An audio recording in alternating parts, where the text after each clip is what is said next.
situation will kind of help you determine, oh, it can't be that, it's got to be this. Now, Yeah. we'll do some questions again today too.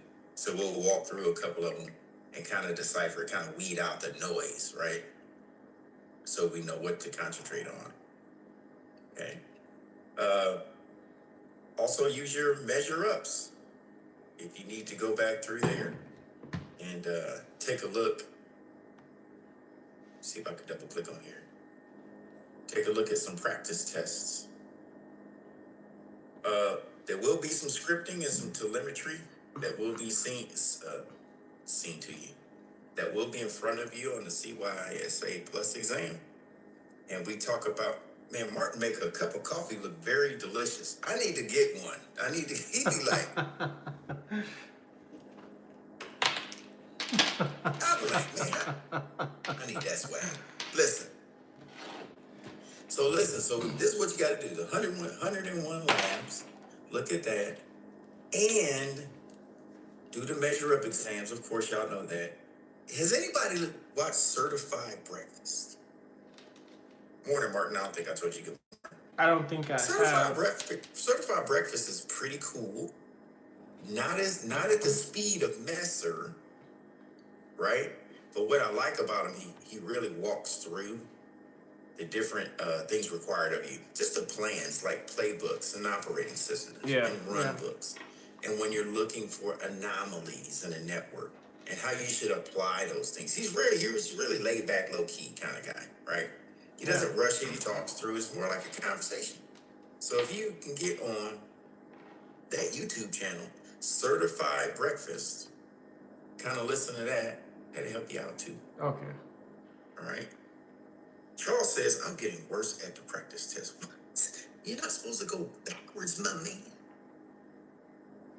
No, just sometimes you get worse to get better. Trust me. You can't get just better. Sometimes you'll step back on it. It just happens that way. It's brain fatigue. Yeah. Or coffee. See, Kevin went to get coffee, so maybe that's it. Maybe you need coffee. Yeah. Did two this weekend, and they were both progressively worse. He said progressively worse.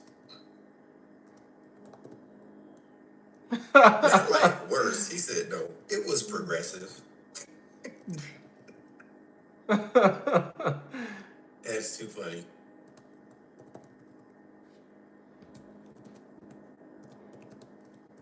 Oh, Mike, good point. If there was a snafu with CYSA this weekend, the course material for Canvas, it was identified this morning. Grades were disappearing, or you couldn't even actually start the lesson. I believe it was like day 3 or 7 or one of those. Like one of those days were gone. That's probably what it was, Mike. So they're fixing it this morning with those labs for that one lesson. It's like 100 points or whatnot. However, I will say this: you're 2 days to graduation. Really not concerned about the points for any labs you got to do for day 7 or 10 or 3, because they're only worth 100 points. The biggest bang for your buck right now is the final exam. And then once you get the final in, you can work backwards. If your GPA is below or at around 70, you can use those small little labs and work to get over the hump of 70% to pass the course. So a couple of days before the end, your biggest thing to do is that final. Even if it's a failing grade, get something in. That lets you know where you're sitting, and then you can build upon that number just to pass. I hate to say it like that, but it's the truth. Yeah. It's the truth. Yeah.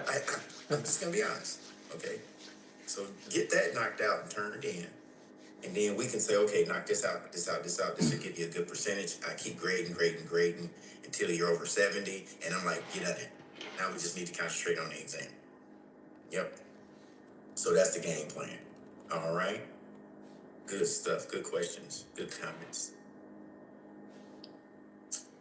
Charles says, I think the one I turned in was 71 Saturday. I got 68, and Sunday got a 61.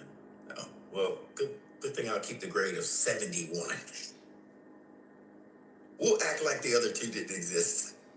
All right. How are you doing? Thank you. Good morning. Elaine, I still get all the certs sometime after soon. I will use my man also starting class on 8/12/25. I'm also starting that class on the 8/12. Yeah, 25. It's 12/8. 12/8. Yeah. Yeah. Okay. 12/8. Okay. Yeah, Cool. All right. Which class is that one? To tell you the class, I need to know what you are referring to. Gemini, stop listening. She's Would you like to tell me what you Gemini. Stop. Jeez, I'm talking to Elaine here. Nobody asked you nothing. See what happens? Gemini's nosy. I said, what are you talking? She's like, well, let me tell you. I didn't ask you. Golly. See? Man, I thought Gemini was responding to me as well. Gemini right here talking. She said, what'd she say? You know what she told me to tell y'all?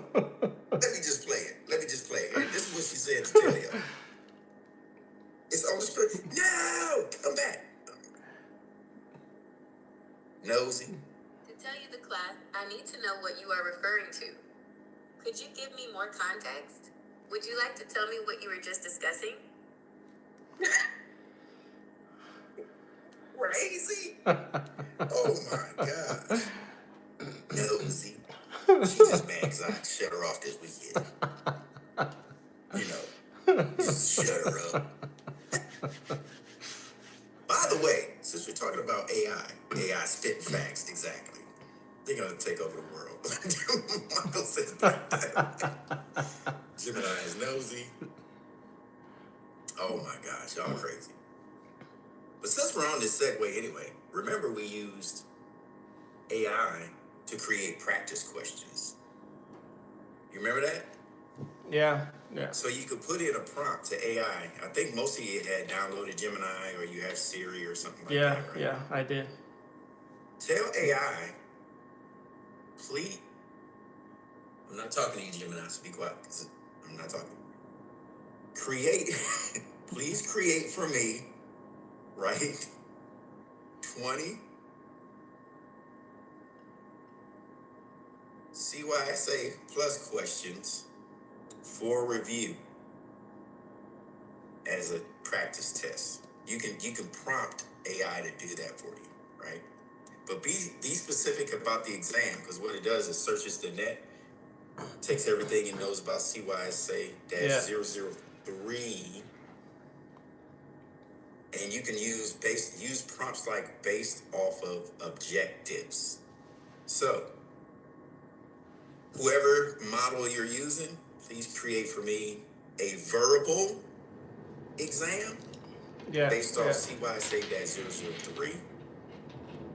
Can you earmuff it?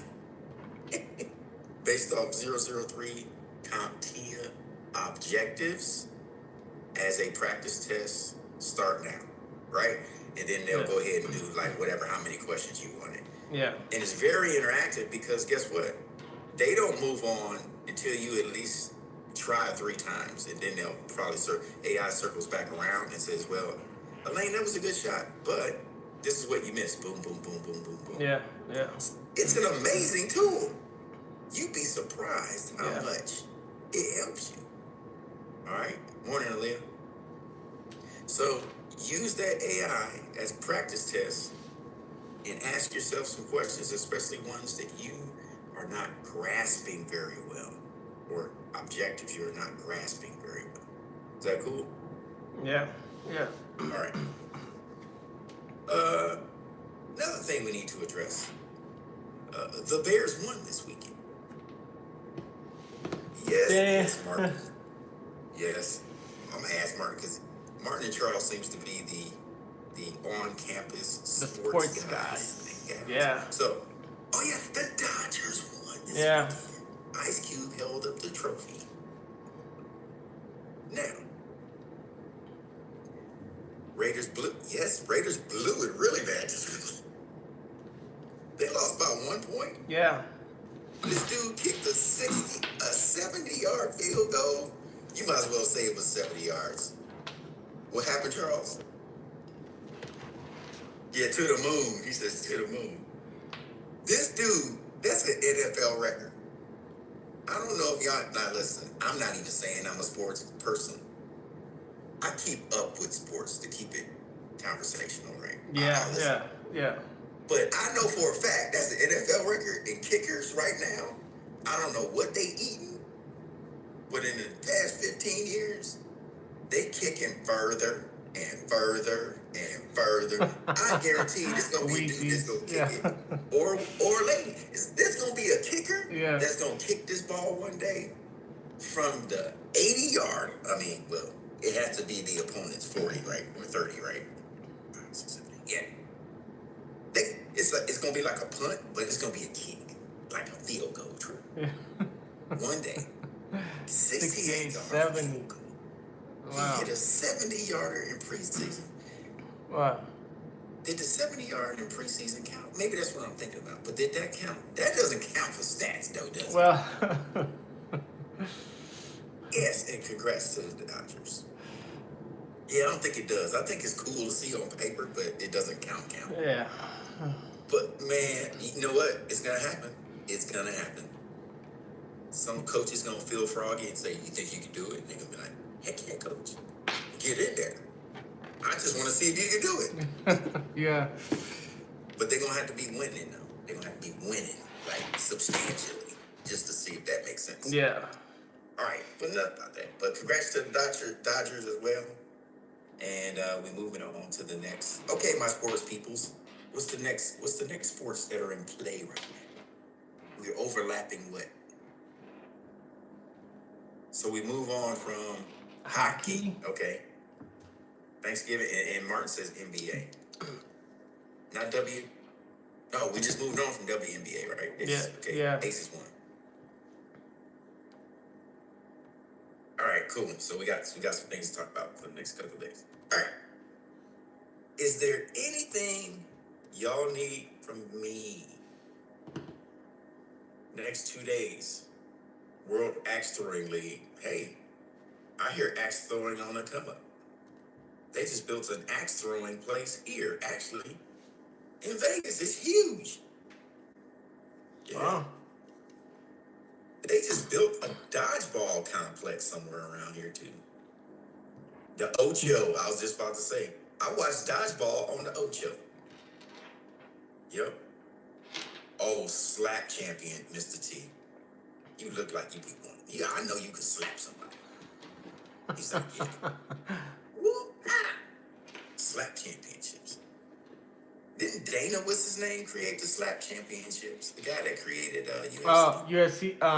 Dana Owens? Is that him? I don't know. No, it's what's his name? Dana White. Yeah. Oh, Dana White. Yeah. They just cover stairs and race people up them. What's that? It's ESPN AP Ocho. They have a bunch of random crazy events. Slippery stairs. They just lube up some stairs and people race up them. The Ocho is the best channel ever. I do watch the Ocho. I am guilty of watching ESPN the Ocho. Thank you. Somebody knows about it. Because you know what? You know cornhole started on the Ocho. Yes. And then it moved over to regular ESPN. Yeah, cornhole's big now. It's big now. Yeah. It started on the Ocho many years ago. Yes, sir, the Ocho. Thank you, dodgeball. Mm-hmm. But dodgeball is on. It's going to be... Wait a minute. What? They just added a new sport to the Olympics. What was it? Hold on. Let me. Oh my gosh, I forgot what it was. It was something like... Is it frisbee football or something? No, they just added flag football to the Olympics. Was it flag football? That's what they did. Yeah. Yep. So. Flag. Oh. Good stuff. Oh, flag football. Okay. All right. So what I'm gonna do?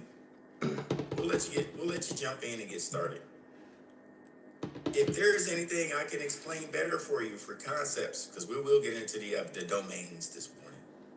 please let me know. We'll start running through it. If I'm not explaining it, or James, I'm not getting it, let me know. If not, let's field questions from the class. Somebody else could probably explain it better to get you there. And or AI. We have a lot of different tools. We have the book, right? So Yeah. there's so many different ways we can get it. Okay. Try to make it make sense. But yeah, I'll let you get into it. Kevin says that's like Battle of the Bands with air guitar. Yes. On the Ocho. But if you need something, we are all here for you. All right. And break. I mean, not break like break. I mean, like break from a huddle. See, Mike took me literally. He was like gone. He's like, pew. I know he's probably checking on the baby.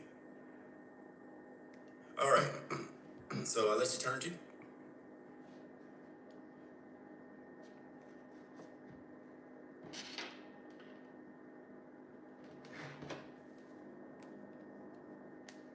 And if anybody wants to order coffee from Cafe Martine, you can Uber.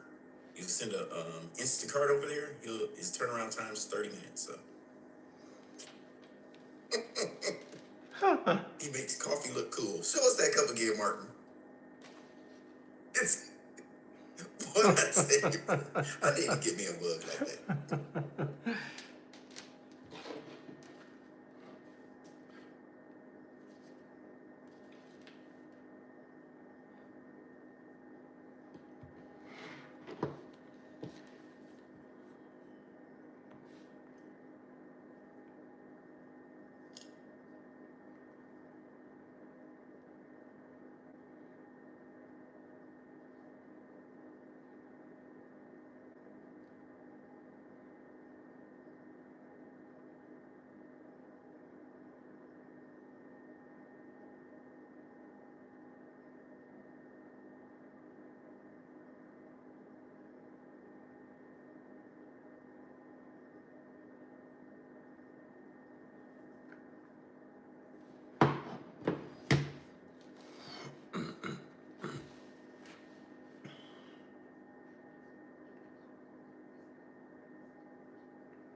PT.79 Network Plus training course.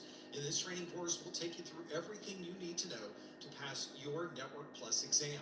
CompTIA, of course, is one of the largest certification bodies in the world, and regardless of why you're taking this exam, I think you'll find there's something here for practically anyone in information technology. If you're working on moving up the ranks within IT, then the Network Plus exam provides you with information you'll need across many different areas of these technologies. There are also organizations that require you to have certain certifications, and Network Plus might be one of those. But even if you're not taking this for a certification or to even take the exam, there's still a lot of great information in this course that can help you with your IT career.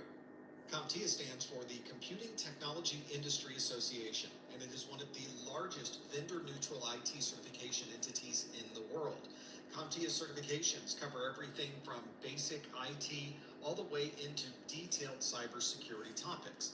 And the members of CompTIA consist of resellers, distributors, IT training organizations, and many other companies that are focused on information technology. These are also certifications that are recognized around the world. These exams can be taken in over 100 different countries, and there are many different languages to choose from.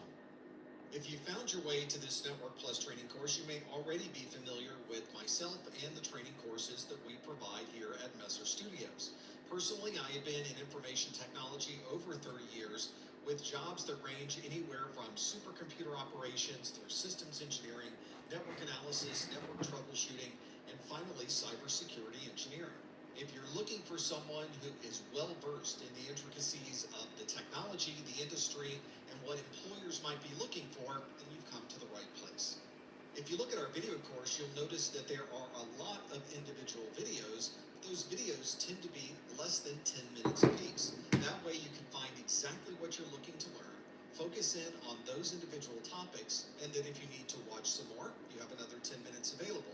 Or you can stop right there and step back into your studies at any time. Our goal is to create a video series that is the highest quality possible. This means that we focus on providing you with content that's valuable, focused on the exam objectives, and gives you exactly what you need to know to pass your exam. Our goal is to give you the skills and knowledge that you need to get your first job in information technology or to move up within IT to get an even better job. If you're watching this online, then you've probably noticed that there was no registration, nothing's hidden behind a paywall, and that our entire course is available for you to watch online for free. So your natural question might be, what's the catch? Is there something that we have to do to be able to gain access to this information? And the simple answer is no. Everything is available for you to watch online for free with no limitations at all. If you want a version of this course that's available offline, we have downloadable versions that you can purchase, and we also have other supporting materials that might help you throughout your studies, including our course notes, discounted vouchers, and much more. If you want to find out more about exactly what's available, all of it is on our website. Simply visit ProfessorMesser.com. We never remove our training videos from YouTube, so you can go back a number of years to find different versions of our Network Plus course available. So how do you know if the Network Plus course you're watching right now is the latest version? Well, the N10009, which is the version of the exam that this series is based on, was released on June the 20th of 2024. We know that CompTIA tends to keep these courses available for about 3.5 years. That means that this series of the Network Plus exam would probably retire somewhere around the end of 2027. So if you're watching this video within that time frame, then you're probably watching the right version associated with the N10009 exam. But of course, the CompTIA website is the best place to go to determine what the latest version of the exam might be. So if you have any questions about which exam version you should be watching or which video series applies to you, make sure you check the CompTIA website. To earn your Network Plus certification, you need to pass a single exam. This exam is a 90-minute exam, and you get a maximum of 90 questions. You might get fewer than 90 questions on your exam. The passing score you're looking for is a 720, and this is on a scale between 100 and 900. The exam itself consists of 5 different domains. Domain 1 is networking concepts, and that consists of 23% of the exam. Domain 2 is network implementation at 20%. Domain 3 is network operations at 19%. Domain 4 is network security at 14%, and Domain 5 is network troubleshooting at 24% of the exam. If you're following along with our video series, I would highly recommend that you also download a free resource from the CompTIA website called the CompTIA Network Plus Certification Objectives. This is a set of exam objectives that will tell you everything you need to know before you walk in to take that exam. You can find a link to these objectives from the Professor Messer website at professormesser.com/objectives. All of the videos in this course follow these objectives in the objective order, so it should be relatively easy to find exactly what you're looking for during your studies. I would also recommend that you get a good book on Network Plus, and we have recommendations on our site that can help you with your studies. There are also many people that are studying for their A+, Network Plus, Security Plus, and other certifications, and you can talk with them directly on our Discord at professormesser.com/discord. There are a lot of people studying for their Network Plus exam, and on our Discord, you can start or attend any ad hoc study session at any time.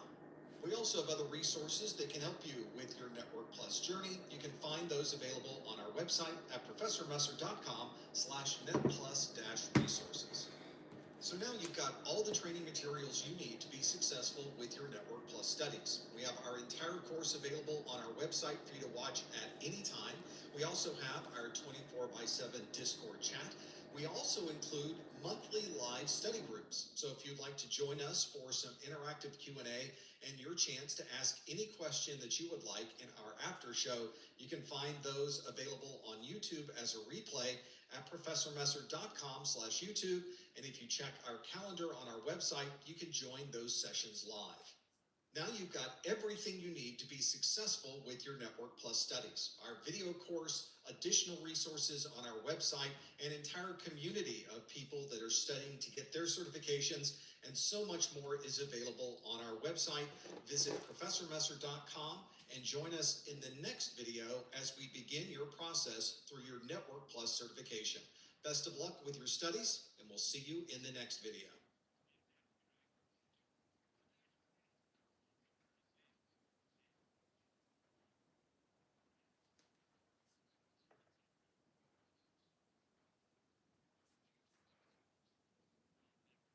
We'll start our Network Plus course with a broad discussion of something we refer to as the OSI model. Sometimes, This is referring to the Open Systems Interconnection if you can Reference afford to model, do and so. it's a model we use in IT So I'll say this to real describe lightly, the process okay? that data Because takes everybody's as it situation is traverses different, our okay? networks. The OSI model is But not if you designed call to be a somebody detailed description locally of this data, and but say, instead hey, is intended to describe a the broad computer repair overview shop, of something how was data going on. traverses our systems. Hey, We're I just also want to come not in on the describing weekends, just the got out of OSI school, just give you an protocol extra suite. Indeed, hand. most of the protocols we use A couple hours today on the are weekend. based on Just a couple hours. TCP/IP. But the OSI 1 or 2 model hours. is one that we can apply Hey, what you need me to many do? different Well, I protocols, can't. and it works Sometimes they'll be like, well, I perfectly can't with afford the to pay you already. TCP/IP Didn't ask protocols you to that we pay. use today.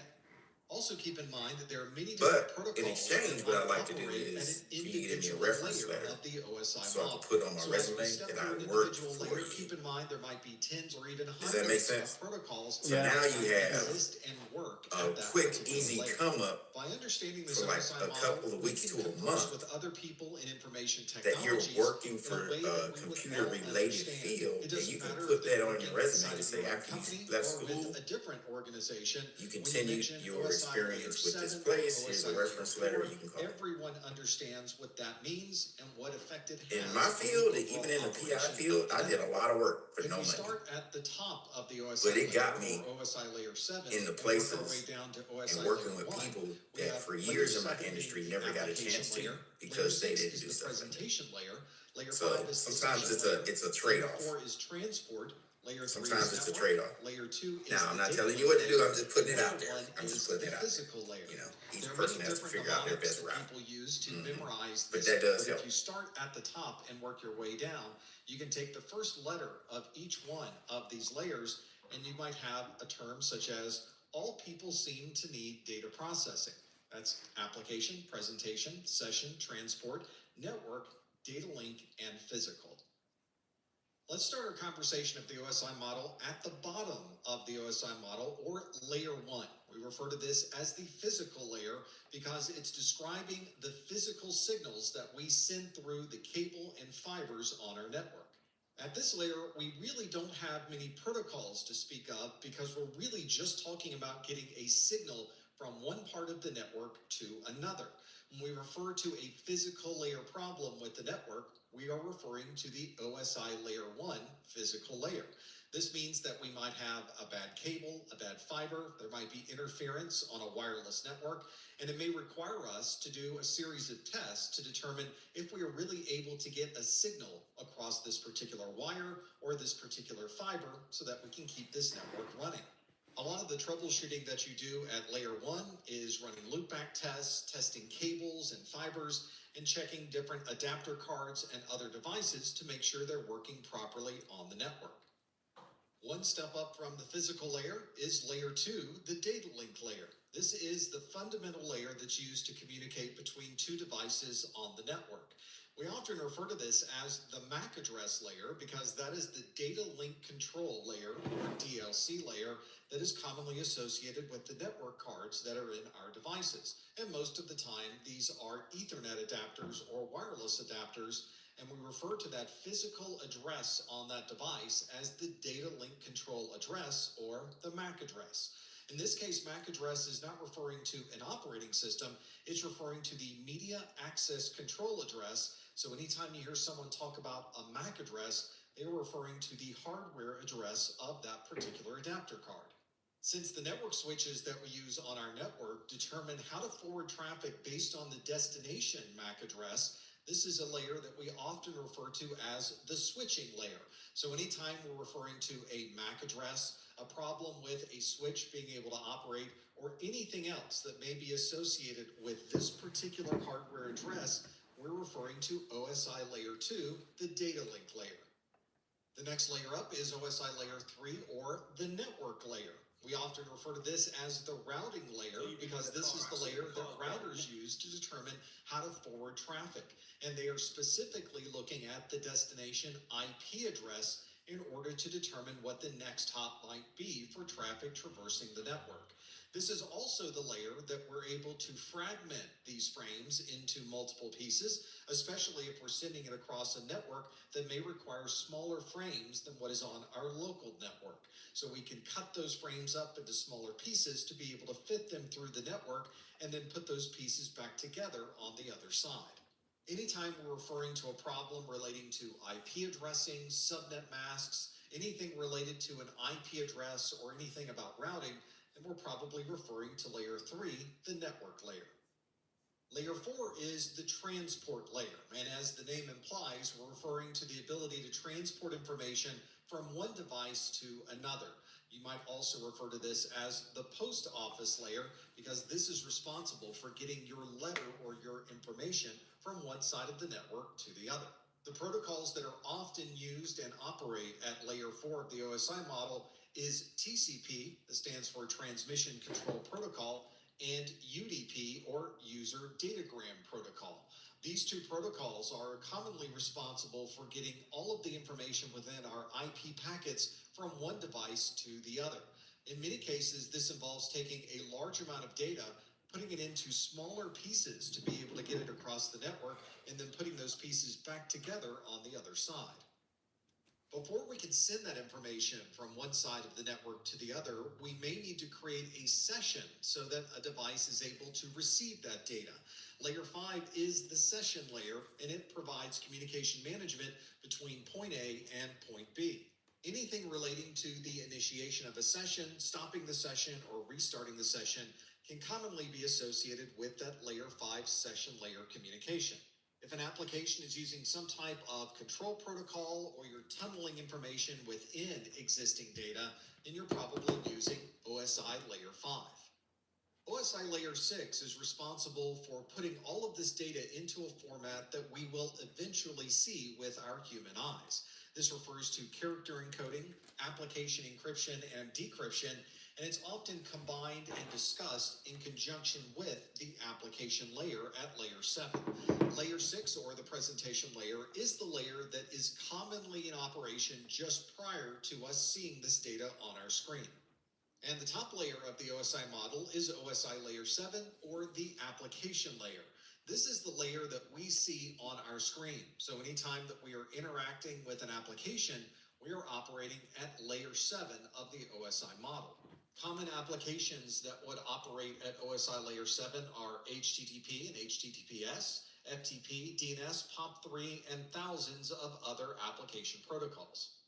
Well, that's a broad overview of the OSI model, but how do we fit things in the real world into each of those layers? Let's start down at the bottom with layer 1, or the physical layer. When we refer to cables, fiber optic connections, the signal going across those connections, or a wireless network, then we're operating at OSI layer 1, or the physical layer. When we refer to OSI layer 2, or the data link layer, then we're talking about Ethernet frames, MAC addresses, or addresses referred to as extended unique identifiers, or EUI. There are EUI 48 addresses and EUI 64 addresses, for example. And as we described earlier, anytime we're referring to the switching process, we are referring to OSI layer 2. At OSI layer 3, or the network layer, we're referring to IP addresses. So anything that has an IP address or subnet mask, or referring to the way that routers forward traffic, all happen at OSI layer 3. If you're referring to a TCP port or a UDP port, then we're operating at OSI layer 4, which is the transport layer. At OSI layer 5, or the session layer, we're using control protocols to start and end different sessions, or we may be tunneling traffic using protocols that operate at OSI layer 5.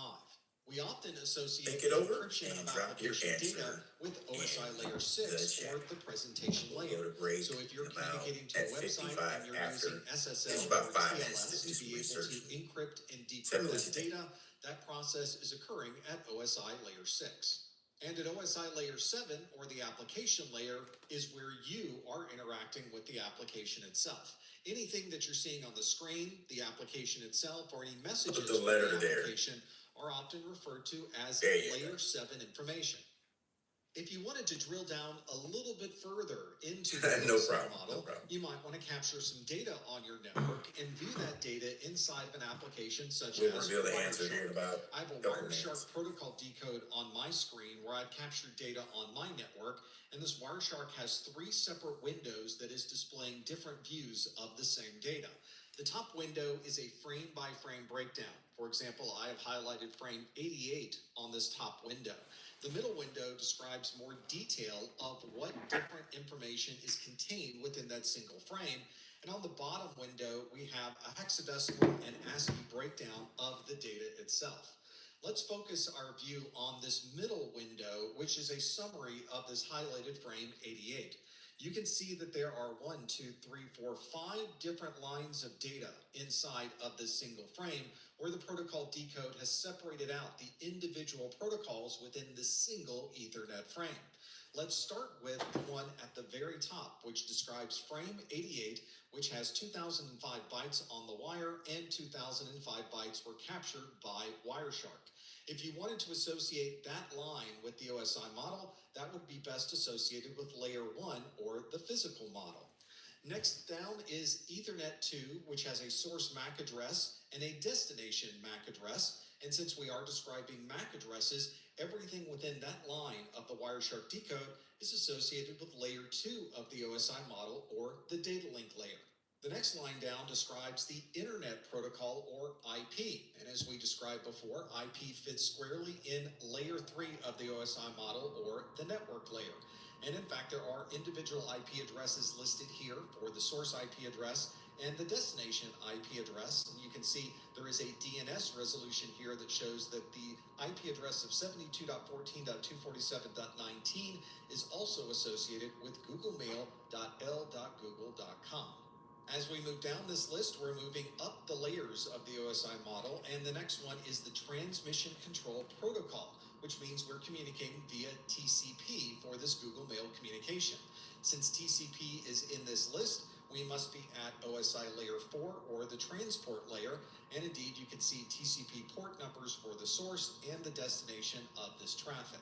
Since the destination port is port 443, Wireshark has already filled in that we're communicating over an encrypted channel using HTTPS. And if we go one layer down into the secure socket layer, this effectively encapsulates the top 3 layers of the OSI model. So secure socket layer and everything underneath it are referring to layer 5, the session layer, layer 6, presentation layer, and layer 7, the application layer.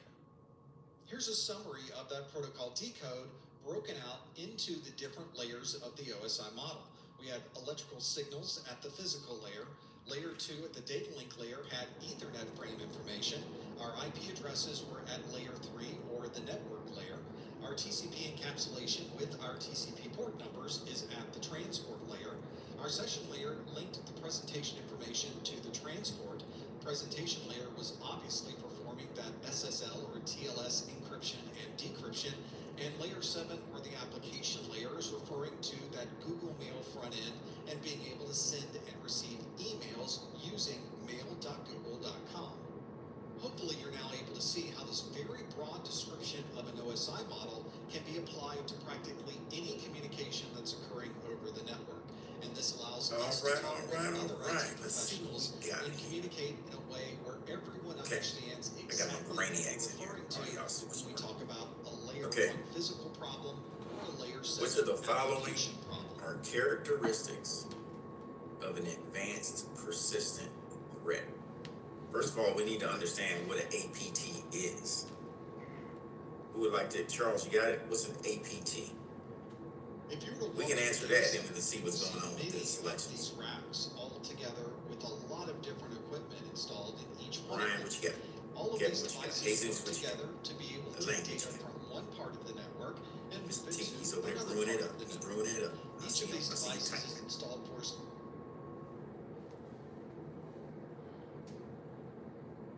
Oh, I like that. Tries to stay hidden for an extended amount of time.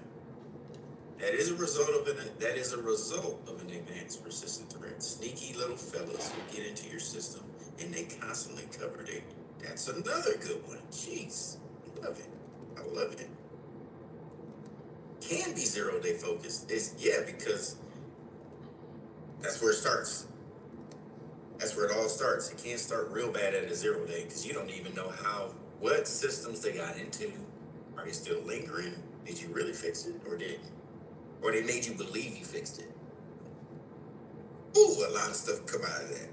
So which of the following is the characteristics? 1, removing evidence of the attack. Target large organizations. Spend little time gathering intelligence. Develop highly specific exploits. Now we see in the chat, everybody was picking B, B, B, B, B, B, B. Everybody pick B. Okay, let's go with B and see what we got. Here we go. And you'd be correct. Yeah. You would be correct. Yeah, so remove evidence of the attack. So like y'all said right here, Kevin says, they cover their tracks. It's like in the sand, right? They're walking. They hit large organizations, and they spend very little time gathering intelligence. They just kind of throw whatever they can to you to see if it sticks on the wall. Yeah. I like that meme. Just see the forehead. Okay, so good job on that one. All right, so what we'll do right now is go ahead and take a break. I'll see you at 5 after.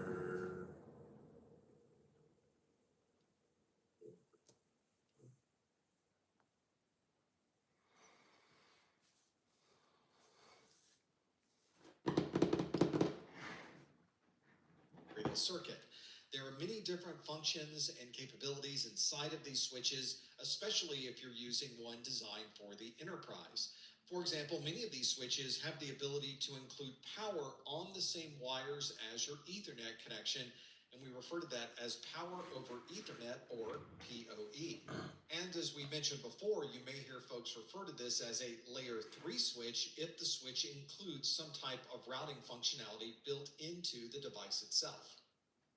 Security on our networks is also important. That's why you probably are using a firewall at home, and you most certainly have a firewall in your office. A traditional firewall allows you to filter traffic based on a TCP or UDP port number.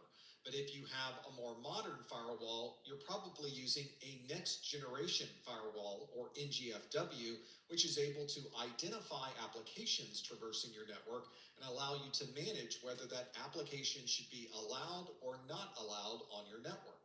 Most firewalls also have additional functionality. For example, it's common to find firewalls that will allow us to encrypt traffic traversing the network through a virtual private network, or VPN. It's very common to have a firewall at one remote site and a firewall at another remote site and be able to create an encrypted tunnel between those firewalls using this VPN functionality. And most firewalls can also operate as a layer 3 device, which means the firewalls themselves can act as a router. That's because they are often sitting right between the ingress and egress point of your network, where all the traffic on the inside of your network is going to the outside or internet connection, and your internet traffic is coming inbound to your local network. We rely on the firewall to be able to manage the communication between the inside and the outside of the network. To be able to perform this functionality, many firewalls also provide network address translation, or NAT, and because they are a router, it's very common to have dynamic routing protocols supported inside of the firewall as well.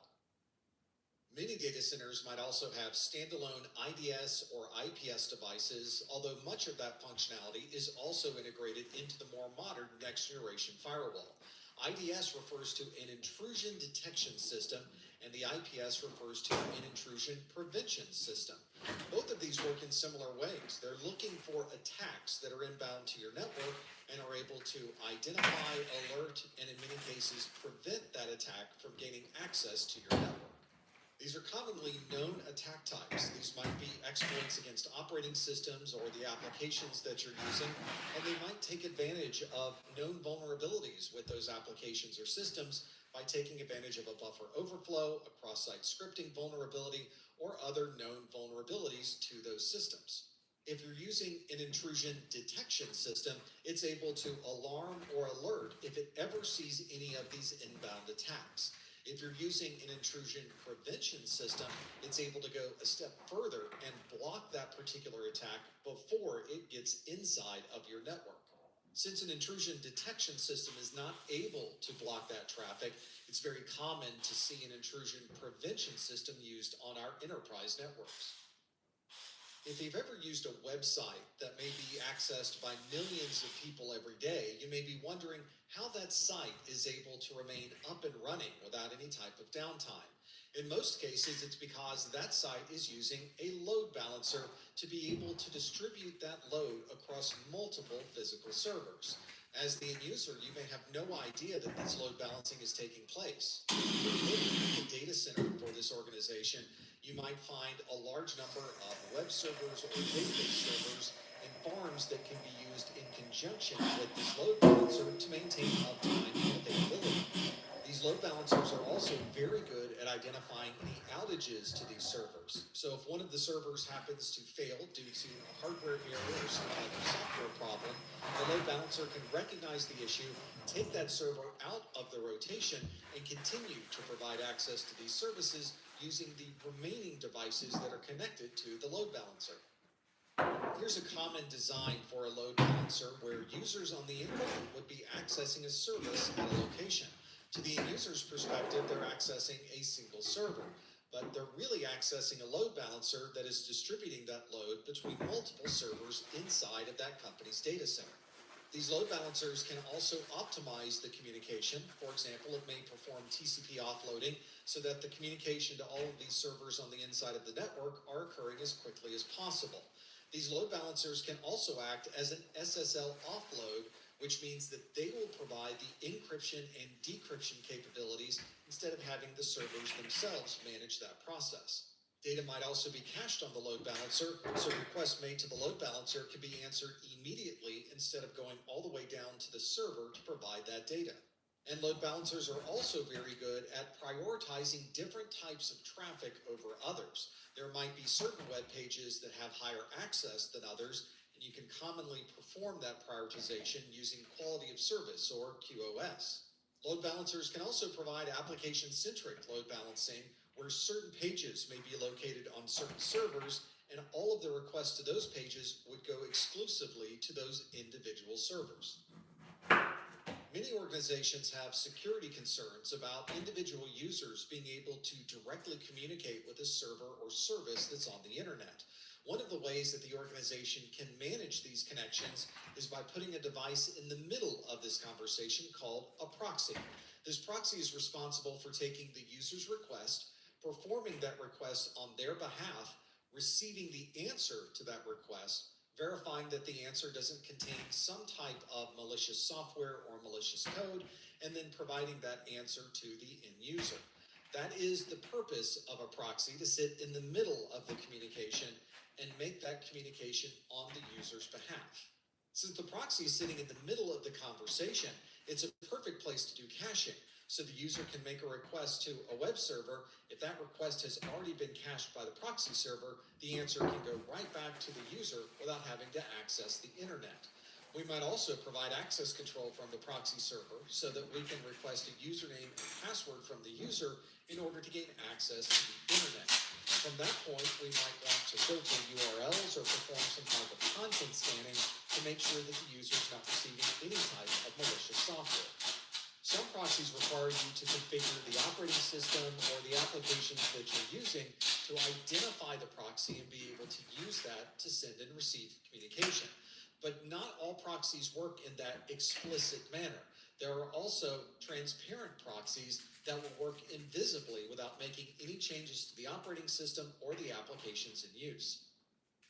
It's very common to store documents and other files on centralized storage facilities inside of our data centers. One type of storage is referred to as a network attached storage, or NAS. We often refer to this network attached storage as providing file level access. That means that if we wanted to gain access to information within a file, we need to pull the entire file across the network into the memory of our system. And when we're writing information or changing information in that file, we will need to write the entire file back to the NAS. A more efficient way of communication might be through the use of a storage area network, or a SAN. This is very similar to reading and writing information from a local storage drive, where instead of copying the entire file to be able to change just a bit of information within it, we have block level access, which means that we can change just the blocks that have been modified. And when you have very large files, this can be a very efficient way to modify just a little bit of information within that very large document. Whether you're using a NAS or a SAN, you're probably transferring a lot of files to these systems. And for that reason, we want to be sure that we're using the most efficient method of communication. It's very common, for example, to put the NAS or the SAN on its own isolated network, and it's commonly a network that has very high bandwidths. If you're in your office and you look at the ceiling, you might see a device like this. This is an access point. This device allows us to communicate wirelessly from our device to the rest of the network.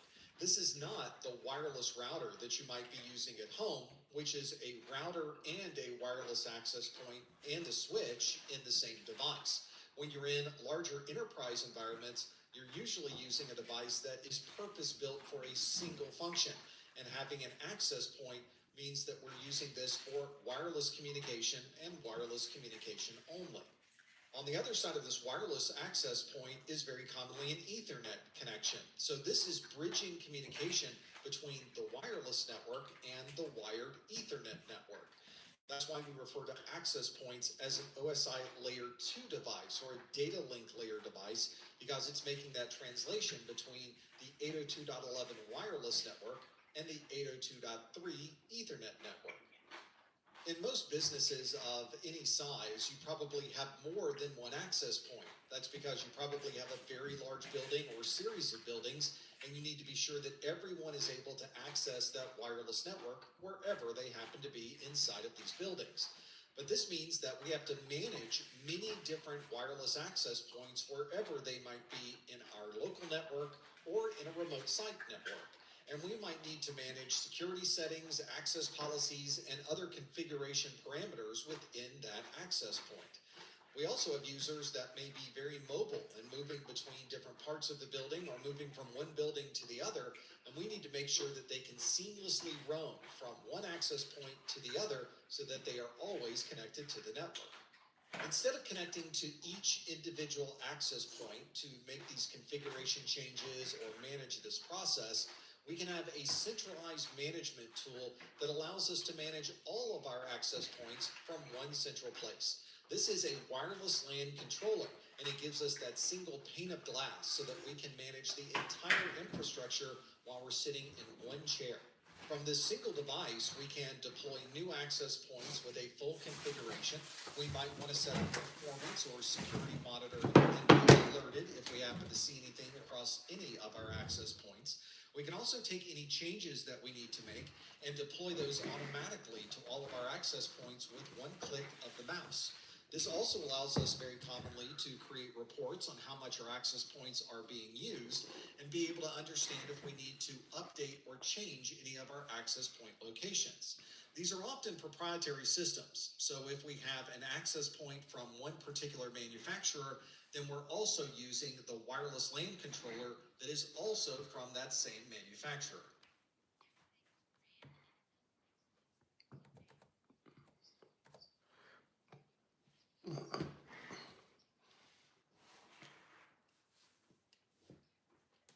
If you were to somehow get inside of the networking cable and see what was going back and forth over that connection, you would see there was a lot of different activity going on across many, many different systems. All of these are designed to focus on specific functions. For example, we may need to get a piece of data from our network to a network that is on another part of the world. Or we might need to access a system that is already located somewhere else and provide technical support or be able to share a screen. There's also a need to have traffic management on our network so that certain applications have a higher priority than other applications. And lastly, we need to be sure that all of our systems are up and available, and it may take specialized protocols to make sure that that occurs every step along the way. One way to speed up the process of getting access to data is through the use of a CDN. This is a content delivery network. And as the name implies, it is designed to provide a way to get data very efficiently from one central point to an end user. These are often set up in geographical areas. So there might be a CDN server in North America, South America, Africa, Asia, other parts of the world, and you're able to cache information at each one of these points. It takes time to get data sent from one part of the world to the other, so if you can have all of your North America users access the North American CDN, it's much faster than having them all go out to a centralized server that might be located in Europe. So if you're watching this video on YouTube or on the Professor Messer website, you're using a CDN right now. It's a way for very small or very large sites to be able to distribute their data to users all over the world and make sure that that data is as accessible and efficient as possible. For those of you that work outside of your corporate facility or perhaps do a lot of work from home, then you're probably already familiar with a virtual private network or a VPN. This allows you to connect to a remote network while sending all of this data encrypted across the network. It's a very secure way to transfer data even across networks that would be inherently insecure, such as the public internet. VPNs often use a device called a concentrator or a head-end device to be the central connection point for all of the users who are accessing that VPN. This is often a purpose-built appliance that's designed to do high-speed encryption and decryption of network data in real time so that you can have many people being able to send secure data across the network, decrypt all of that data, send it to the inside of the network, and then reverse that process to get the response back to the user. This can be a standalone device, but very commonly we integrate this VPN concentrator function within a next generation firewall itself. Because of the encryption and decryption process required to perform this VPN concentration, We usually will use a purpose-built appliance or piece of hardware to be able to do this. That provides very high throughput and can support hundreds or even thousands of users simultaneously. But if you have a smaller network, you may not need a purpose-built appliance, and there are many VPN concentrators that will run as software on an existing operating system. You may have to install a specialized piece of software to be able to use a manufacturer's VPN, although there is VPN software that does ship with Windows, Mac OS, and Linux operating systems so that you can connect to many different kinds of VPNs using that generic software. Not all applications are designed to run simultaneously on a network, and certainly some applications may have a higher priority to your organization than other applications. For example, there might be a real-time audio or video stream that has a higher priority than a file transfer. Because of these requirements, it's very common for network administrators to provide some type of prioritization to these applications. This is often done through a quality of service or QoS configuration. You might also refer to this as traffic shaping or packet shaping. This allows the administrator to control what type of applications can flow through their network, usually based on bandwidth usage or particular data rates. This might allow your real-time applications to have full control or access to the network and put a lower priority on other applications that may simply be transferring files. To control this quality of service, you may need to make configuration changes inside of a firewall, a router, or a switch. These devices might have a pre-built list of applications and might also allow you to add your own applications to the list. And at that point, you can decide what priority the applications might have relative to everything else that's running on the network. One of the challenges we often run into with technology is that it's very good at performing a task. And often it can perform the tasks over and over and over again without any type of human intervention. Unfortunately, this could also put a device into a state where it's performing the task over and over and over again and never finds a way to complete or end that particular task. For that reason, we've often built in different functions with our protocols so that we can recognize when a task may be going on too long and simply remove that task from the network.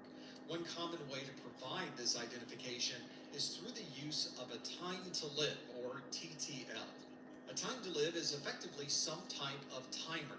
This timer may be based on the time of day, or it may be based on the number of iterations that a particular task completes. Once that timer hits 0, we can then have that task stop what it's doing, or we can drop that task from the network. There are many different cases for a time to live. One is a packet that is constantly looping between different routers. We might want to have that packet automatically dropped if that loop occurs a certain number of times. Another good example of a time to live might be to clear a cache, where we might access a website, have that website stored in a cache, and then that cache is only available for the next 60 seconds or number of minutes. When that timer hits 0, the cache is cleared, and the next time that website is accessed, you would have to go all the way out to the site to be able to bring that information back, at which point that is placed in the cache and another timer starts. Another example of using a time to live to stop traffic that is looping around your network is through the use of a routing loop. This is a really good example of where you might have router A thinks the next hop is router B, and router B thinks the next hop is router A. And what you'll find is that the packet goes back and forth between those routers over and over and over again. If you were going to perform a trace route, you would see this loop in the trace route itself, where the route goes to 10.1.10.1, then it goes to 10.2.10.2, then back to 10.1.10.1, then back to 10.2.10.2, and so on. And this will continue all the way through until it reaches a time to live. This is something that does occur occasionally because you might have many different routers, and those routers have many different routes. So it's very easy to make one single IP address mistake in a static route and create this routing loop on your network. For routing loops, we use a TTL field inside of the IP packet itself. This allows us to identify and stop a loop automatically if one occurs. In this example, we have router 1, and router 1's next hop is router 2. We've configured router 2 with a next hop of router 1. which means that this packet is going to go back and forth between these routers until something stops that loop from occurring. Fortunately, we built functions within IP, or the Internet Protocol, to look for this loop to occur and stop it if it finds that it's occurring over and over again. In IP, the time to live is referring to the number of hops that a packet will go through a router. Each time a router processes a packet, it decreases the time to live by 1. And when that value gets down to 0, it discards the packet, effectively ending the loop. The default time to live for Mac OS and Linux is usually 64 hops, and the default time to live for Windows is 128 hops. Since the router is decreasing the time to live by 1 each time the packet goes through, it's watching that number decrease every time it goes through a looped connection. And when the time to live gets to 0, the router drops that particular packet. If we were to look at the frame of IP, you can see there's version numbers, header length, type of service, total length, and other fields within the IPv4 header. The one we're interested in is the one called time to live, and that's the one that the router will use to determine if it's gotten down to 0 and if it should discard this packet from the network. Here's a very simple protocol decode of an IP header. You can see this is frame 1. We have the Ethernet information with the MAC addresses for the source MAC address and the destination MAC address, and this is an IP version 4 header. You can see the source IP address and the destination IP address in the header itself. If we were to break this header open and look at those individual fields that we mentioned from that previous slide, you can see there is a differentiated services field, a total length field, an identification field, and right here is a time to live field. The time to live for this particular packet is 58 hops. So this packet would need to go through 58 more routers until this got down to 0, at which point it would be removed from the network. In most cases, our total number of hops between us and the destination that we're trying to visit somewhere on the internet is usually around 12 to 16 hops, sometimes more and sometimes less. But that's a relatively small number when you consider that the total default time to live on macOS or Linux is 64 hops, and the default on Windows is 128 hops. That gives us plenty of room to be able to get data from one side of the internet to the other and not have that information accidentally dropped by a router. Depending on the protocol you're using, time to live may have a different definition. With routers, time to live is associated with the number of hops, but in DNS, or the domain name system, the time to live is associated with the total number of seconds. Let's take a scenario where we're performing a DNS lookup, and you can do this yourself by using NSLOOKUP or DIG, and you can resolve or look for the device www.professormesser.com, and your DNS server will return some type of IP address associated with the Professor Messer web server. Inside of that DNS resolution is information about time to live. This tells us how long we should cache this local entry on our system. So if we want to cache it for a certain number of seconds. How many seconds? Well, we're going to cache it for the time to live seconds. The time to live is included with the configuration on a DNS server. And this is the output from the command dig www.professormesser.com. You can see that the answer section, where the DNS server is providing us information, says that the server www.professormesser.com has a time to live of 300. This is an internet address. The A is for address, and then we have 3 different IP addresses associated with my web server. This 300 value is the one telling our local machine, keep this IP address in your cache for 300 seconds. If you do the math, that is 5 minutes. Once that 5 minutes has elapsed, our local cache removes that particular resolution, and if you want to know the IP address for that same server, you would need to perform another DNS query to update your cache for another 5 minutes. This allows me, as the administrator of my web server, to be able to change the IP address in my DNS configuration, and I can feel relatively secure that most people will have an updated version of that IP address within 5 minutes. We use time to live for many other protocols as well, so make sure you look at the documentation for that protocol to understand exactly how we're measuring time to live for that particular protocol.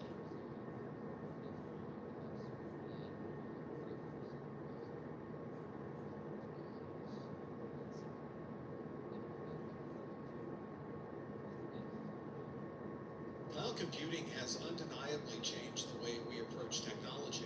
With one click of a button, we can deploy an application and multiple services, all seemingly with unlimited resources. We're able to scale up and scale down these applications as we need, providing elasticity, especially in times when we have large demand, and then scale it back down when that demand goes away. We also have applications that we can now scale up or scale down and access those applications from anywhere in the world. Cloud computing also uses multi-tenancy, where many different customers are using the same cloud infrastructure. This allows for efficiency in the use of technology and efficiency in how much it costs to use this technology. Not only do we have virtual servers that can live in that cloud computing infrastructure, we can also have virtual networks. Let's take the scenario where we might have 100 individual servers that are running in our data center. That's a relatively large farm of servers. We've designed this infrastructure to have redundancy in the network. There are multiple servers, we've got load balancers and multiple firewalls, and we've designed it for uptime and availability. But now let's take this entire physical infrastructure and let's move this infrastructure to the cloud. We're going to migrate 100 physical servers to effectively one very large physical server. Inside that one very large physical server, we will run 100 virtual servers inside of it. Now that we've taken these 100 physical servers and migrated them to a cloud infrastructure, what do we do with our networking infrastructure? Not surprisingly, we will virtualize this network infrastructure as well. This is referred to as Network Function Virtualization, or NFV, where we can replace our routers and our switches and our other networking devices with virtual versions of those networking devices that are running in this virtualized environment. Although our firewall and our switches and our routers are no longer physical, they still have the same functionality.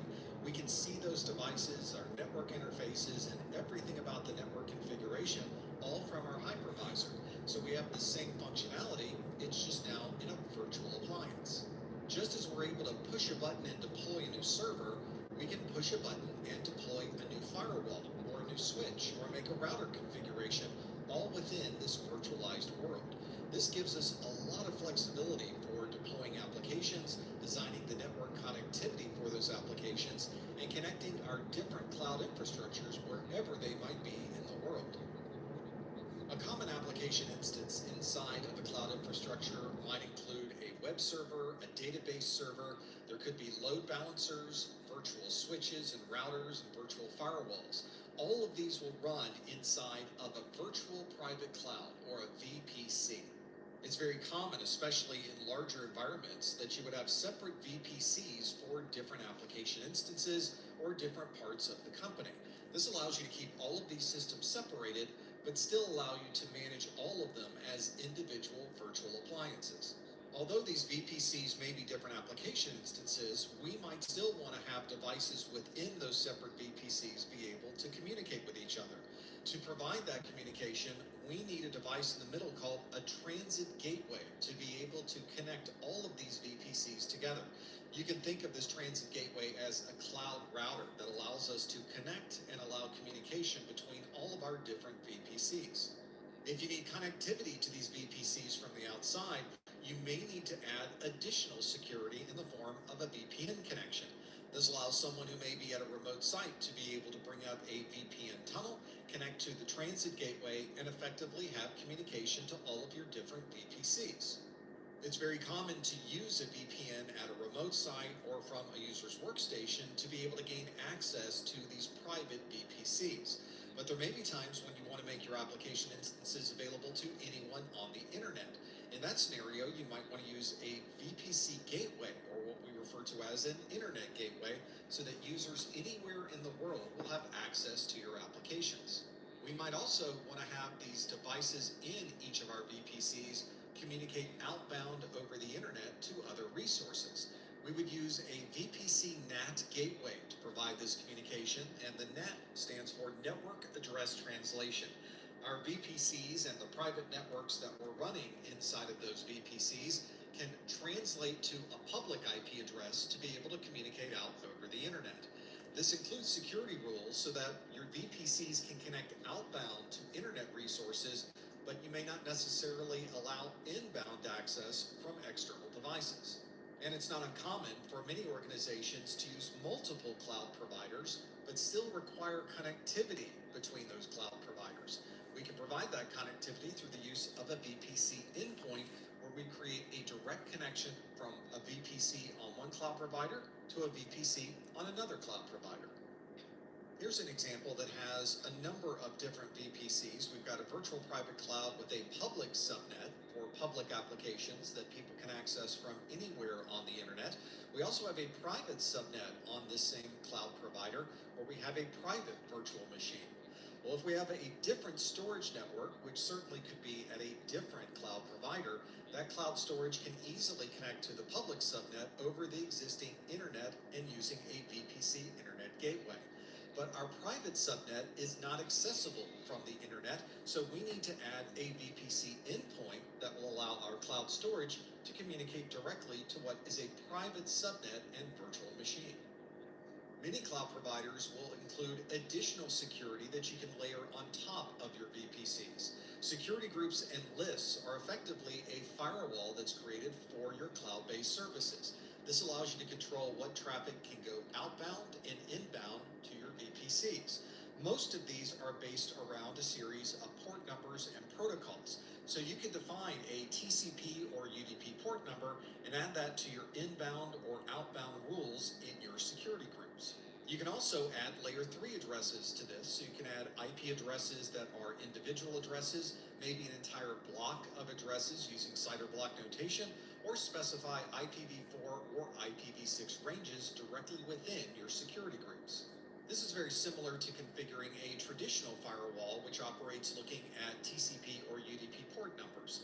In this example, the inbound rules have a number of predefined rules, but you can customize these as well with your own port numbers specific to your application.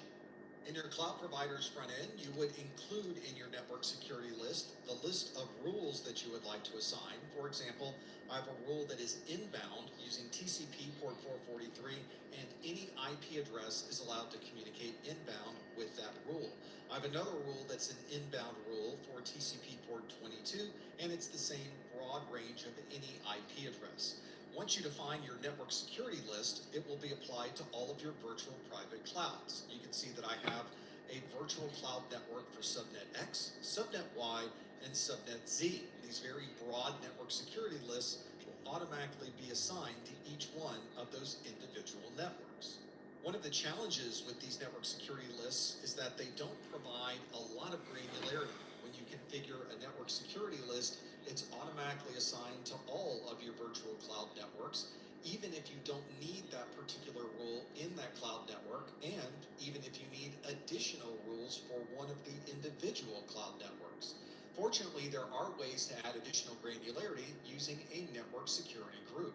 With a network security group, I can assign rules to individual virtual network interface cards, or VNICs. So you can see I have similar security rules that I've defined as a network security group. I have network security group A, which is inbound TCP to port 443, and I have a network security group B, which is also an inbound rule to TCP port 22. I've identified these as the network security group A with the green shield and the network security group B with the blue shield. And you can see that I can assign those network security groups to individual network interface cards that may be inside of a virtual cloud network. This one is on a single subnet where I've defined different rules for different interface cards within the same virtual cloud network subnet. You can see by using these network security groups that we do have additional granularity that we can bring down to the individual interfaces. But this also increases the amount of administration required to manage all of these different lists. If you find that you need additional security above this, you might want to look into a virtual firewall or other virtualized platform to include additional security to your application instances.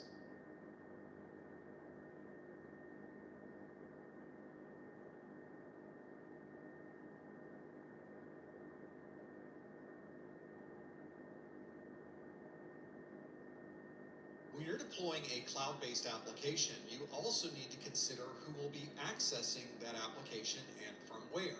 If you're creating an application that anyone on the internet would need to access, then you would probably want to include it in a public cloud so that everyone can gain access. But if you're building out a cloud-based application that is for internal use only, you may want to deploy this to your own virtualized local data center where you have a private cloud. In many organizations, we often use both of these, and we need a hybrid configuration of both public and private clouds for all of these applications. One type of cloud model is software as a service, or SaaS. This is commonly associated with software that is on demand. You have a login screen in your browser, you log in, and now you have access to the application. Someone else has written the application, someone else manages the application. Your data is stored somewhere within that application, and you don't have to do anything else to be able to use that particular app. You don't have a local installation of software, you don't manage or upgrade any of the software itself. Instead, you simply log in and use the app. This allows for centralized management of the application and the data that you're putting into the application, which means everything is being stored on a third-party cloud platform. This is a complete application offering, and you don't have to do any type of development work to be able to use that app. A good example of software as a service would be an app like Google Mail or Office 365, where you simply log in and use the app. There may be times when you would like to build your own application and deploy and manage your own data, and all you really need are the computing resources to be able to run that application.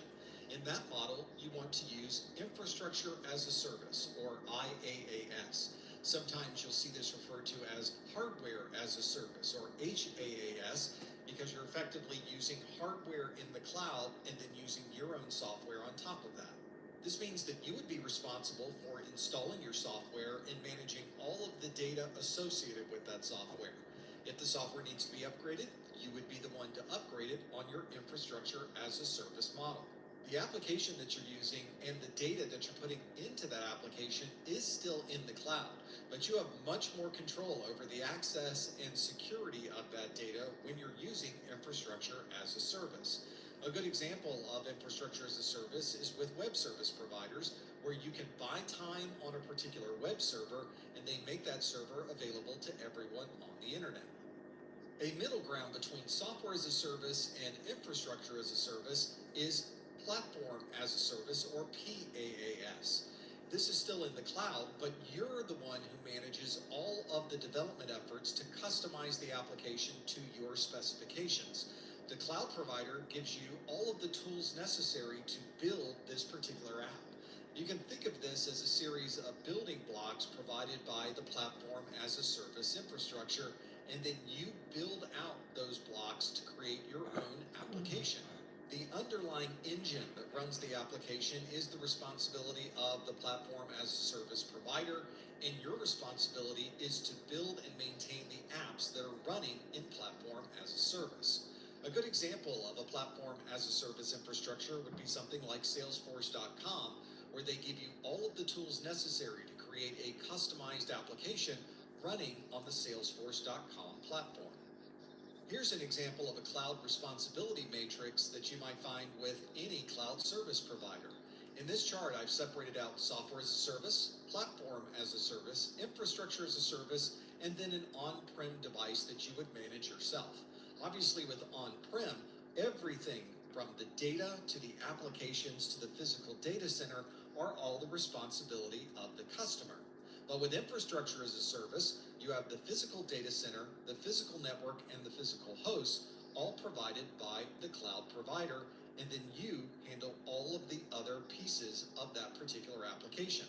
With Platform as a Service, you can see that network controls, applications, and the identity and directory infrastructure may be shared between the customer and the cloud provider, but you'd still be responsible for the accounts, devices, and the information and data.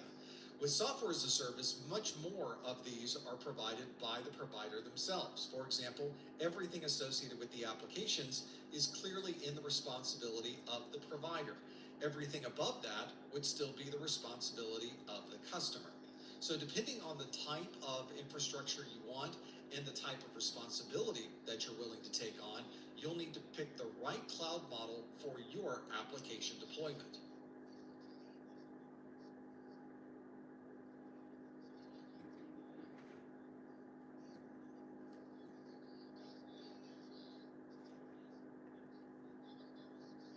In this course, there will be a lot of conversations about TCP/IP, moving packets across the network, and very often we lose track of exactly what that means. So I thought it would be good if we started with an overview of Internet Protocol and how it operates. The goal, of course, is to get data from one side of the network to another, and there are a number of different processes involved in being able to transfer large amounts of data from one computer to another. In the analogy that we use today, we're going to describe this transfer of data from one device to another as using a moving truck to get data from one house to another. We can also think of the roads that we're using as the network that we've created. This might be a wired Ethernet network, a wireless network, a wide area network technology, or many different types of network connections. But in this explanation, those network connections are referred to as the road that our moving truck will drive on. In this example, this truck is the Internet Protocol. It's the one that is doing the heavy lifting and moving that data across the network. Just as we might pack up items or objects in a room into a box and put that box onto the moving truck, we do effectively the same thing with our application data. We package that information into a virtual moving box, and we put that moving box onto the truck, which in this case would be IP. So now we have a highway, which would be our network. We have a moving truck, which would be the Internet Protocol. We have boxes within that moving truck.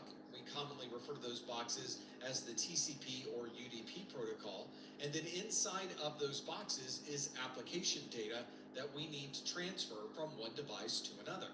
This process of encapsulating data within other protocols, which are then encapsulated within even larger protocols, is a fundamental process when we describe the transfer of data across the network. If we were to visualize the Ethernet frame that we use on our networks, it would look a lot like the one that we have on our screen now. We have a client that is communicating to a server, and information is being sent between those two devices. You'll notice there is an Ethernet payload in the middle of this frame. At the beginning of the frame is an Ethernet header, and at the end of the frame is an Ethernet trailer.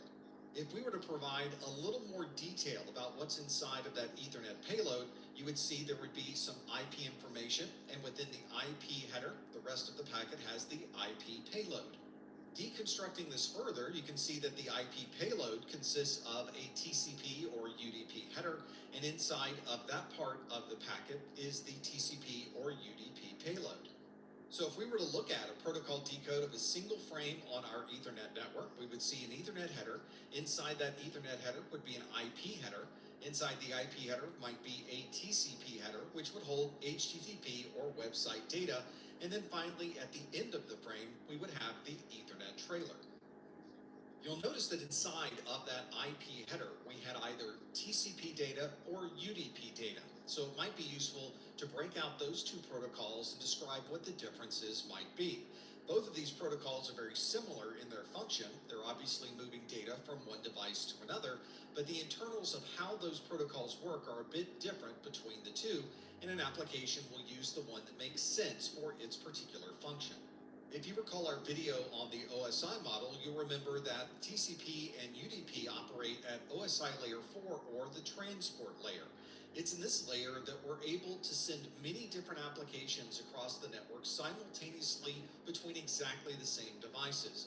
We refer to this as multiplexing, and it describes the efficient process of transferring multiple applications simultaneously between multiple devices. Let's first look at TCP, or the Transmission Control Protocol. We refer to TCP as a connection-oriented protocol. That's because there is a formal process to set up the communication between two devices, and when that communication is done, there's a formal process to tear down that particular session. One feature that makes TCP different than UDP is the ability for a station to acknowledge that it has received data. We refer to this as a reliable delivery method. That's because sending data to another device will always result in an acknowledgement that that device has successfully received that data. This means the sending station will always know if information was properly delivered to the destination. This also means that the sending device can recover from any type of errors. If it doesn't receive an acknowledgement, it can assume that that information was not received by the destination device, and it will resend that information to ensure that it is able to receive all of the data. These packets are also numbered, so the receiving device will also be able to request anything that may have been lost along the way without having to resend multiple packets and recreate that data. Having this conversation between these two devices about how well traffic is able to be transferred allows the receiving station to configure flow control. This describes the process of the receiving station telling the sending device to either send data slower or speed up the transmission. UDP, or the User Datagram Protocol, is a much more bare bones protocol. There's no formal process to set up a session between two devices and no formal process then to tear down that session. We refer to this as a connectionless communication because there's no setup or warning that information may be inbound to a particular device. This means that we can send packet after packet of UDP data from one device to another, and no UDP acknowledgement is ever sent back to the originating device. We refer to this type of communication as unreliable, not because there is a higher chance of having problems communicating. In fact, UDP and TCP are able to communicate in exactly the same way with exactly the same probability of getting that information sent across the network.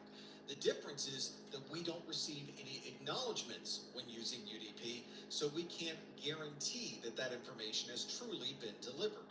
And since there's no acknowledgement and no notification that anything has been delivered, there's no way to perform any type of error recovery or be able to retransmit portions of the data which may have not been received. And because there's no ongoing communication back and forth between these two devices using UDP, there's no way to configure any type of flow control.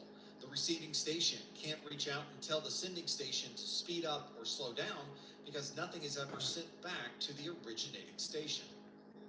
Now that we've loaded our boxes of data into our IP truck, we need to tell the truck driver where to take this information. And in the moving truck, we do this by giving the truck driver the destination address for the truck. In the world of IP, we give it a destination IP address. But of course, in a house, we have many different rooms that we might deliver these boxes to. Some boxes might be for the bedroom, others might be for the kitchen or bathroom. And when we bring the box into the house, we can take that box directly to the appropriate room. IP works in a similar way, where each box of data is provided a room name. And in the world of IP, it's provided via a TCP or UDP port number.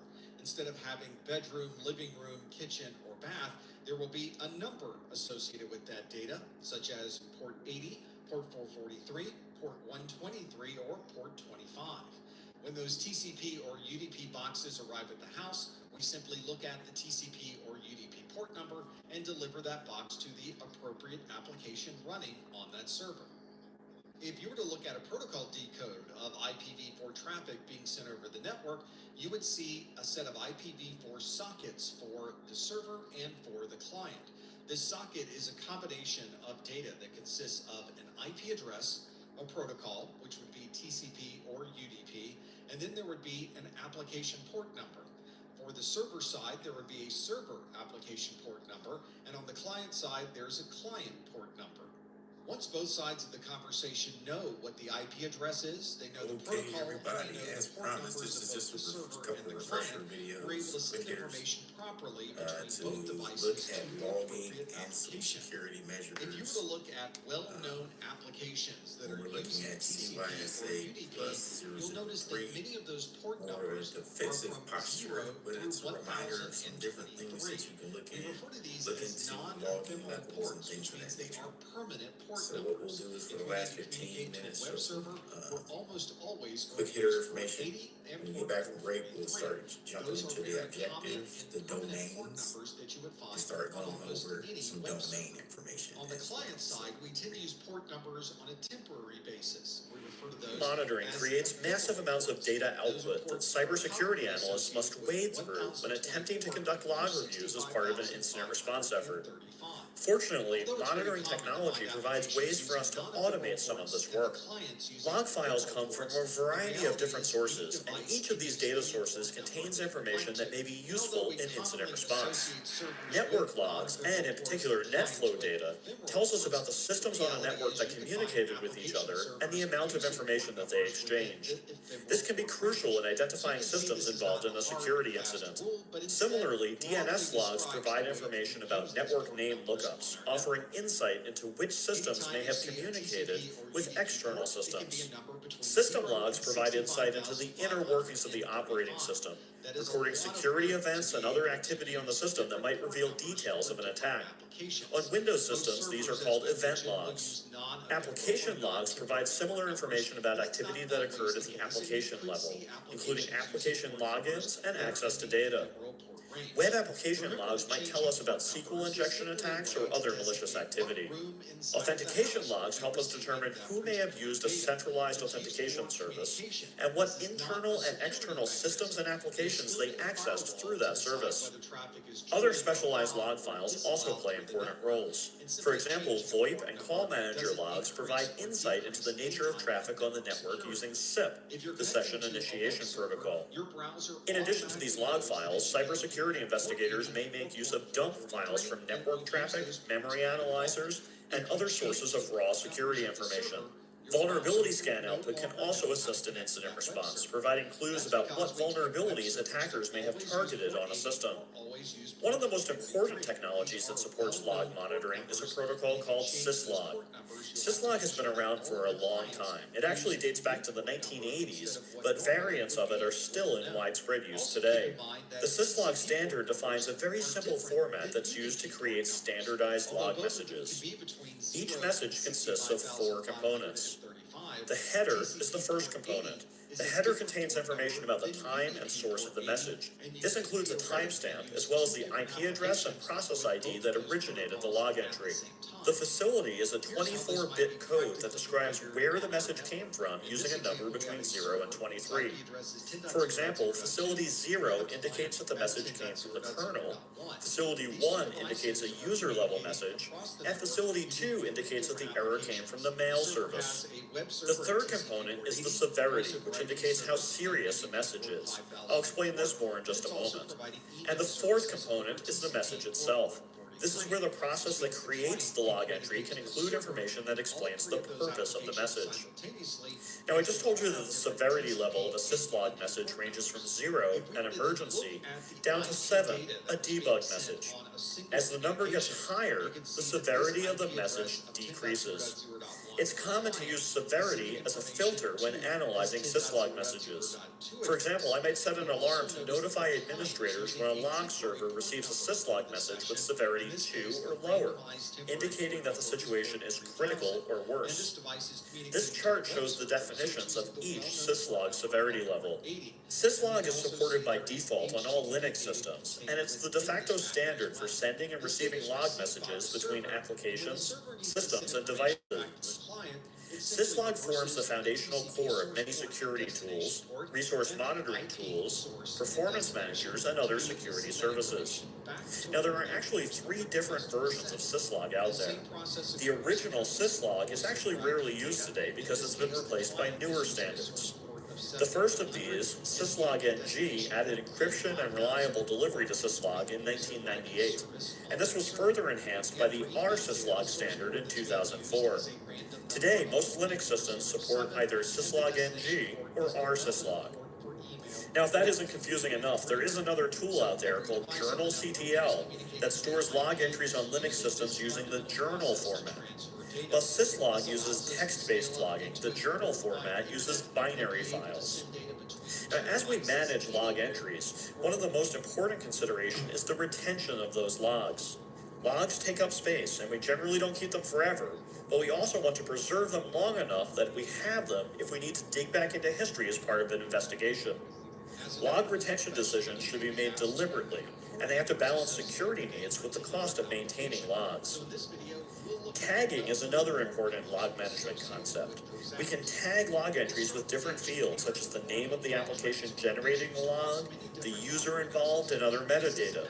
These tags make it easier to sort and filter logs during analysis. The NXLog centralization tool is a log management tool that crosses platforms, allowing the logging of records from syslog sources, as well as Windows systems and other devices. NXLog moves us towards the concept of a centralized logging system, which is the subject of our next video. Now, you know that log files are an important security control because they allow IT professionals to detect suspicious activity taking place on their systems, networks, and applications. However, if you're like most security professionals, you simply don't have the time to do a thorough job of reviewing those detailed logs. There are just far too many log entries generated by systems every day, and trudging through them would be tedious, mind-numbing work. Now, fortunately for us, computers are very good at tedious work, and most organizations now go beyond the simple reporting and alerting mechanisms that I discussed in the last video, and apply artificial intelligence approaches to the problem of security log analysis. Security information and event management, or SIEM systems, have two major functions on an enterprise network. First, they act as a central, secure collection point for log entries from a variety of sensors. Administrators configure all of their systems, network devices, and applications to send log records directly to the SIEM, and the SIEM stores them in a secure fashion where they're safe from unauthorized modification and they're available for analysis. Second, these systems apply artificial intelligence to correlate all of those log entries and detect patterns of potentially malicious activity. Now, the great thing about a SIEM is that it has access to all of the log entries and alerts from across the organization. In a hierarchical organization, network engineers might have access to firewall logs, system engineers might have operating system logs, and application administrators may have application logs. This siloed approach means that attacks may go unnoticed if the signs of the attack are spread across multiple departments. Each administrator may see a piece of the puzzle, but they can't put the whole picture together. The SIEM has all of the puzzle pieces, and it performs an activity known as log correlation to recognize combinations of activity that may indicate a security incident. For example, an intrusion detection system might notice the unique signature of an attack in inbound network traffic, triggering an event within the SIEM that pulls together other information. From there, a firewall may note an inbound connection to a web server from an unfriendly country. The web server may report suspicious queries that include signs of a SQL injection attack. The database server might report a large query from a web application that deviates from normal patterns. And a router might report a large flow of information from the database server to the internet. In isolation, each of these activities may seem innocuous, but when the SIEM puts those pieces together, a pattern of suspicious activity emerges. The SIEM consolidates all of this into dashboards that provide administrators with a centralized view of the network. The dashboard may generate alerts to administrators when unusual activity occurs, facilitate the analysis of trends on the network that might impact security, and offer adjustable sensitivity to tune the frequency and quality of alerts sent to administrators. SOAR platforms go beyond the capability of SIEMs to further automate security operations. Now, the acronym SOAR stands for Security Orchestration, Automation, and Response. And you can think of a SOAR platform as a greatly enhanced version of a SIEM. SOAR platforms allow you to not only correlate security information, but also to automatically respond to specific circumstances, and they do this by facilitating two different types of response. Playbooks are process-focused responses to security events. They may include a combination of activities performed automatically by the SOAR platform, as well as human steps that play an integral role in the process. Playbooks should tie directly to an organization's incident response policy and procedures. Runbooks are completely automated steps the SOAR platform performs when triggered by an event. This may include gathering additional information for analysis, augmenting log entries, isolating suspect systems, and notifying administrators of the activity. Runbooks are meant to execute automatically and quickly to rapidly facilitate a response and aid human investigators. Manage your email inbox, we often use other protocols such as Once you install a C. So anytime that you are sending email or you're transferring email between. All right, so I wanted you guys to see that as a refresher, theme and seam repository, different things. The good thing I like about that is they went down to seam logging levels and the facility levels when you're looking at a log to tell you where it's coming from.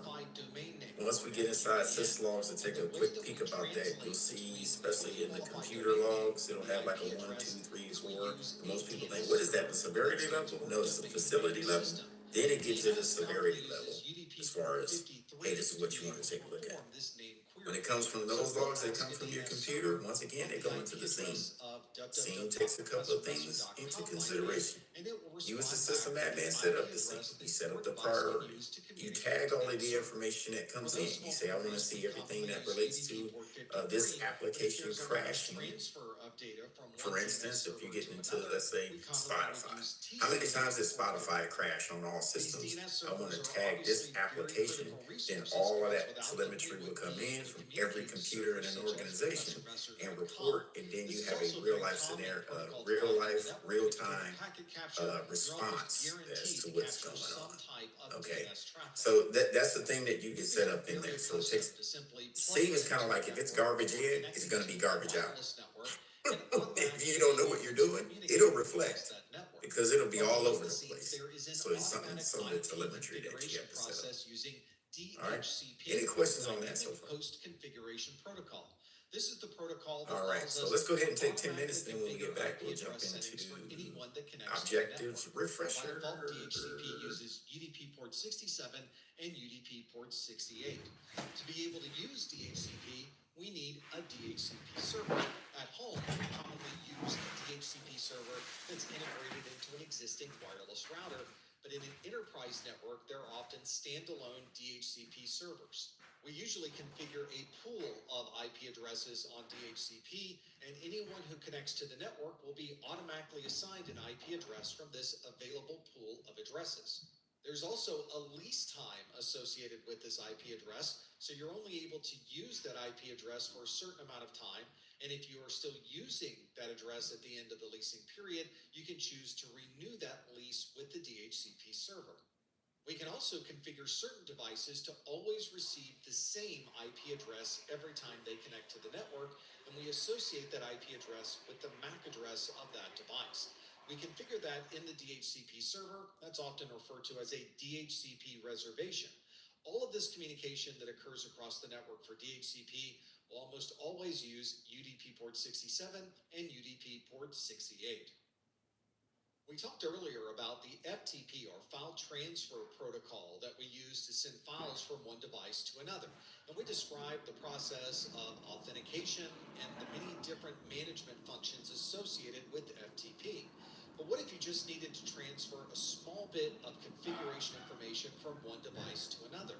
You don't need to view the name of a directory or change any of the file names. You simply need to transfer a small amount of information very, very quickly. To be able to do that, you might use TFTP, or the Trivial File Transfer Protocol, and by default, it uses UDP port 69. You'll often see TFTP used for very simple file transfers. Usually, this is something that doesn't require any type of authentication or login process, so it may be something like a voice over IP device that has no IP address and no configuration. When you plug it into the network, it is powered on using power over Ethernet. It uses DHCP to get an IP address, and then it uses TFTP to be able to download the latest configuration file from the server. This is a quick and easy process. It transfers data without any extra overhead. It's able to do that very efficiently and very quickly using UDP port 69. If you're communicating to a web server, you're probably using one of two different port numbers. This is using HTTP or HTTPS. This stands for Hypertext Transfer Protocol, and it's a communication that is commonly associated with browser-based communication. If the information between your browser and the web server is being sent in the clear without any type of encryption, it's commonly using TCP port 80. If you need to perform encryption of that data, and that is probably the default for most websites that you'll visit these days, it is using SSL, that stands for Secure Sockets Layer, or a newer version of SSL referred to as TLS, or Transport Layer Security. If this is encrypted data, then it's probably using TCP port 443, which is sending HTTPS for secure. Another thing you may notice with the devices that are connected to the network is they all tend to have the correct time and date, down to the second level. We're able to do that through an automated process called NTP, or the Network Time Protocol. Every device on the network, operating systems, routers, switches, and any other device, can use NTP to stay synchronized with their clock across all of those different devices. By default, NTP uses UDP port 123. Being able to synchronize these clocks is more than simply a convenience. In fact, it can be a very critical part of synchronizing log files between very diverse devices. This allows us to go back in time and piece together communications, even though that communication occurred on many different devices. This is a process that usually occurs automatically behind the scenes, and many devices will synchronize their clock multiple times during the day using the NTP protocol. You might also be able to configure this process. Maybe you'd like a device to update its clock every hour, or maybe simply updating once a day is sufficient. This is also a very accurate way to keep these clocks in synchronization. And usually we get about a 1 millisecond difference between devices that are all on the same network. This provides a level of granularity that's sufficient for most applications, and it's something that occurs automatically using UDP port 123 and the Network Time Protocol. As a network professional, you'll be responsible for the uptime and availability of routers, switches, firewalls, and many other devices on the network. One way to manage those devices is through a protocol named SNMP, or the Simple Network Management Protocol. By default, SNMP uses UDP port 161 to query devices and receive information about how that device may be performing. For example, we might have a management station, and we might be querying a device to determine how much traffic has traversed that particular device over a certain amount of time. And then it can provide us with a summary of how much data has been transferred over that time frame. We can then store that data, create graphs, reports, and other information that allows us to manage that device. You might also find that different versions of SNMP may be used on your network. Version 1 of SNMP is the original version. This allows your management station to perform a single query to this device and receive a single response, and all of this is sent over the network in the clear with no encryption. Version 2 of SNMP allowed for bulk transfers, so we can ask for many different variables from this device and receive a large group of data from that device, which simplified the network communication and made it much more efficient. But it didn't provide any type of encryption. All of this information is still being sent across the network in the clear. A more modern version of SNMP is what you may commonly find on your network today, which is version 3. This is a more secure standard for SNMP, which allows message integrity, authentication, and encryption of the SNMP data. One of the things you'll find with this default use of SNMP is the management station is interactively making a query and then receiving a response for that query. So it's up to the management station to initiate that communication.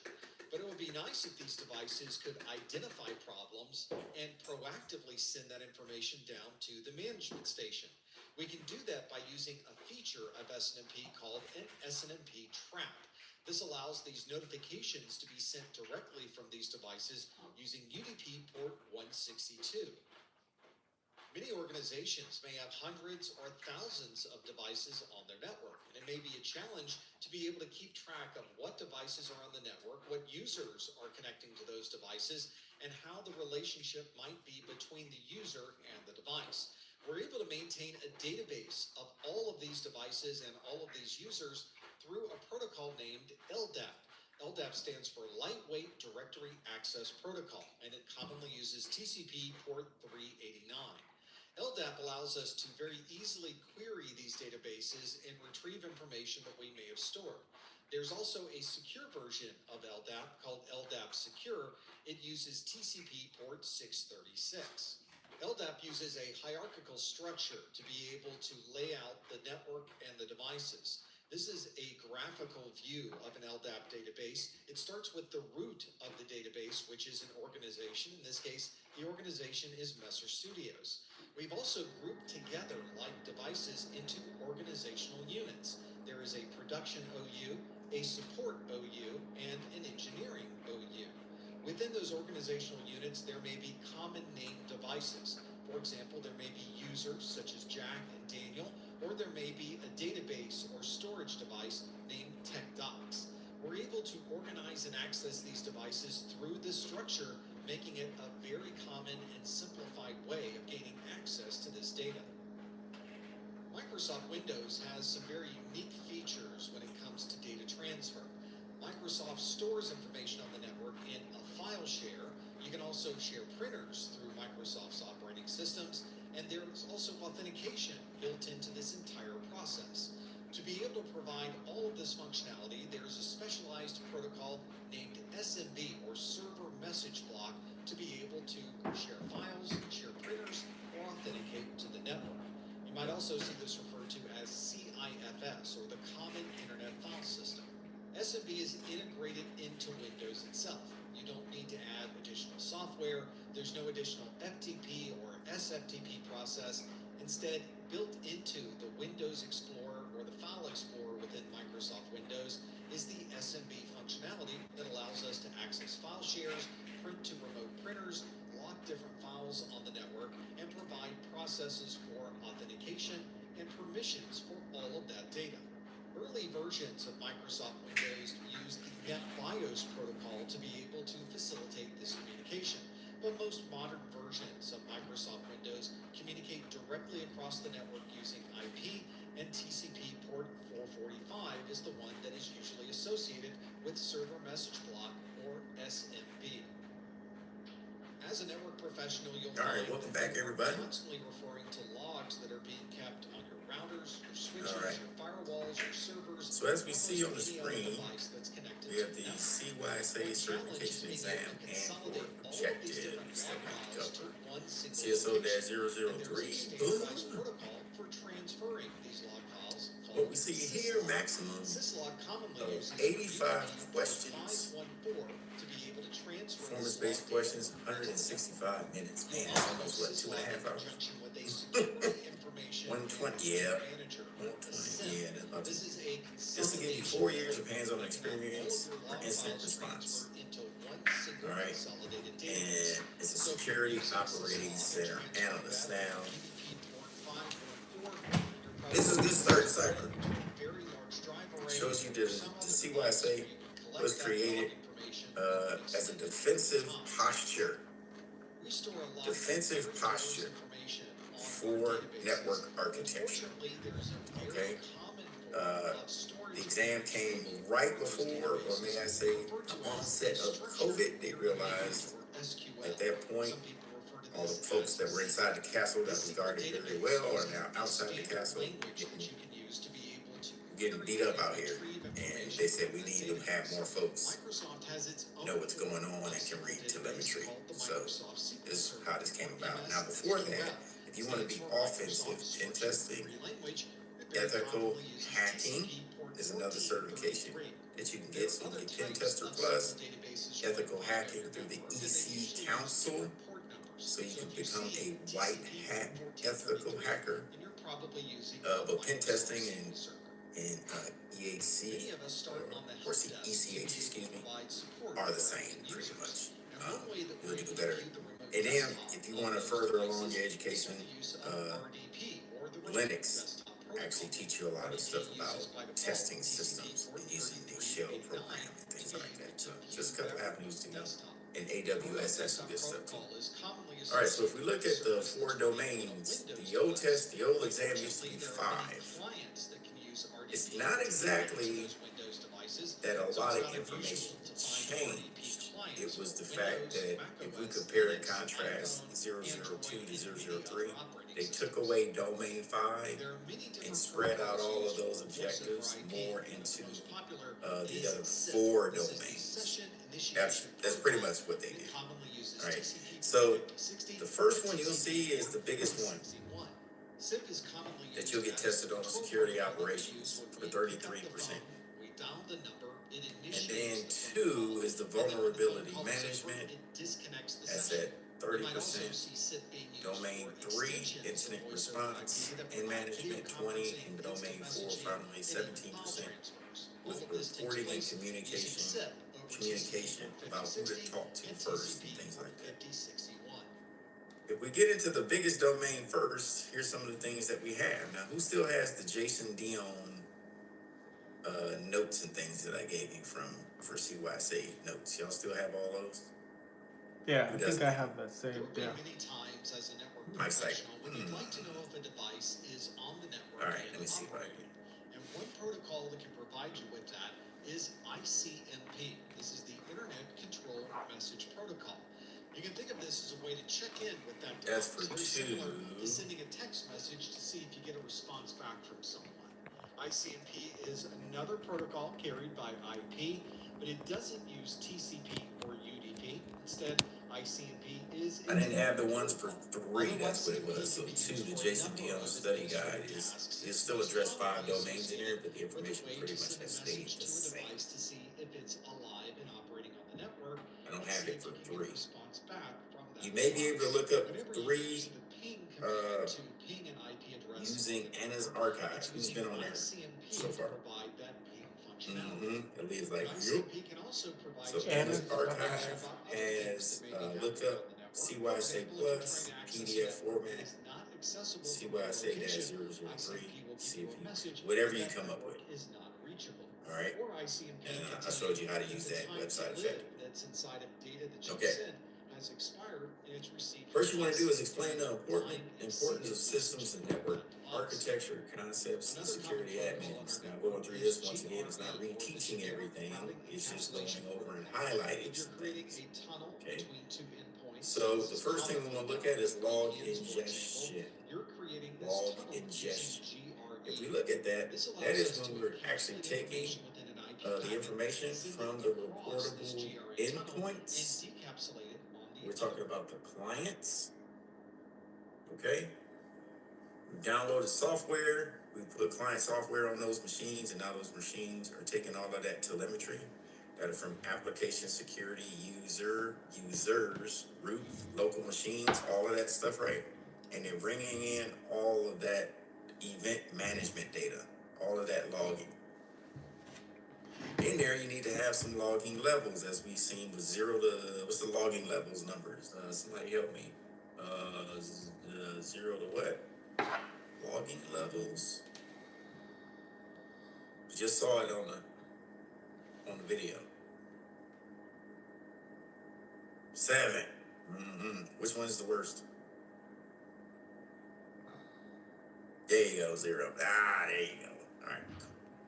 So it looks at the logging levels. You go ahead and adjust that, parse that out, and then that way you won't get what they call log exhaustion or event exhaustion or whatever new name they give it. It's all the same. You're not just looking over a whole bunch of stuff, not knowing which direction to go. The one thing you want to do is, whatever you're using, your operating system concepts will come into play. If we're looking at the Windows registries, you have to understand the 5 hives that are given. What are the hives?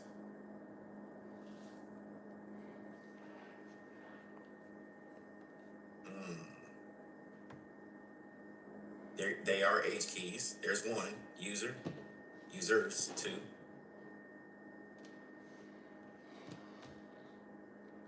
Got user, users, root. There's 3.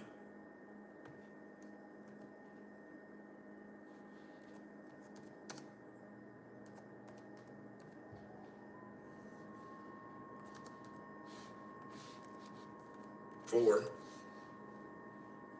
5. There you go. Okay. Users, root, local machine, and configurations.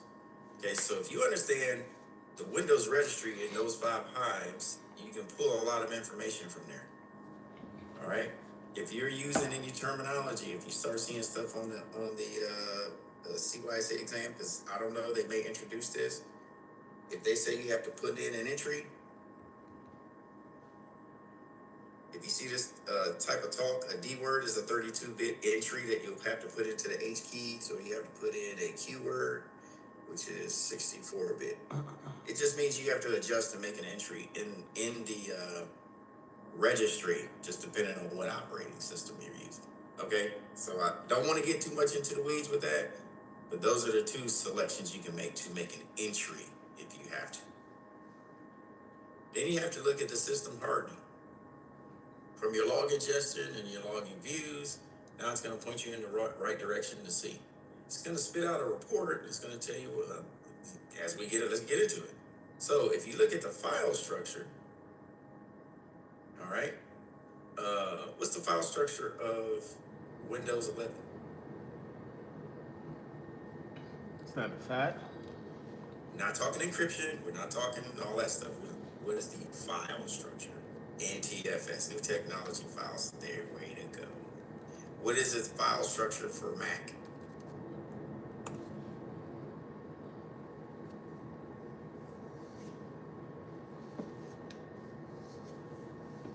APFS. Good guess though, Lynn.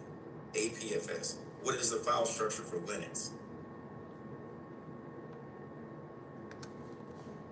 We're talking kernel, the way it's all in the kernel, the way it's done. You know the operating system distros, you'll be good. NTFS, APFS was Linux latest kernel or OS.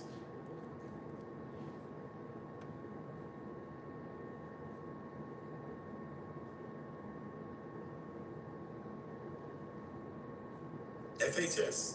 Remind me, Mr. T, I got a lot of acronyms in my head.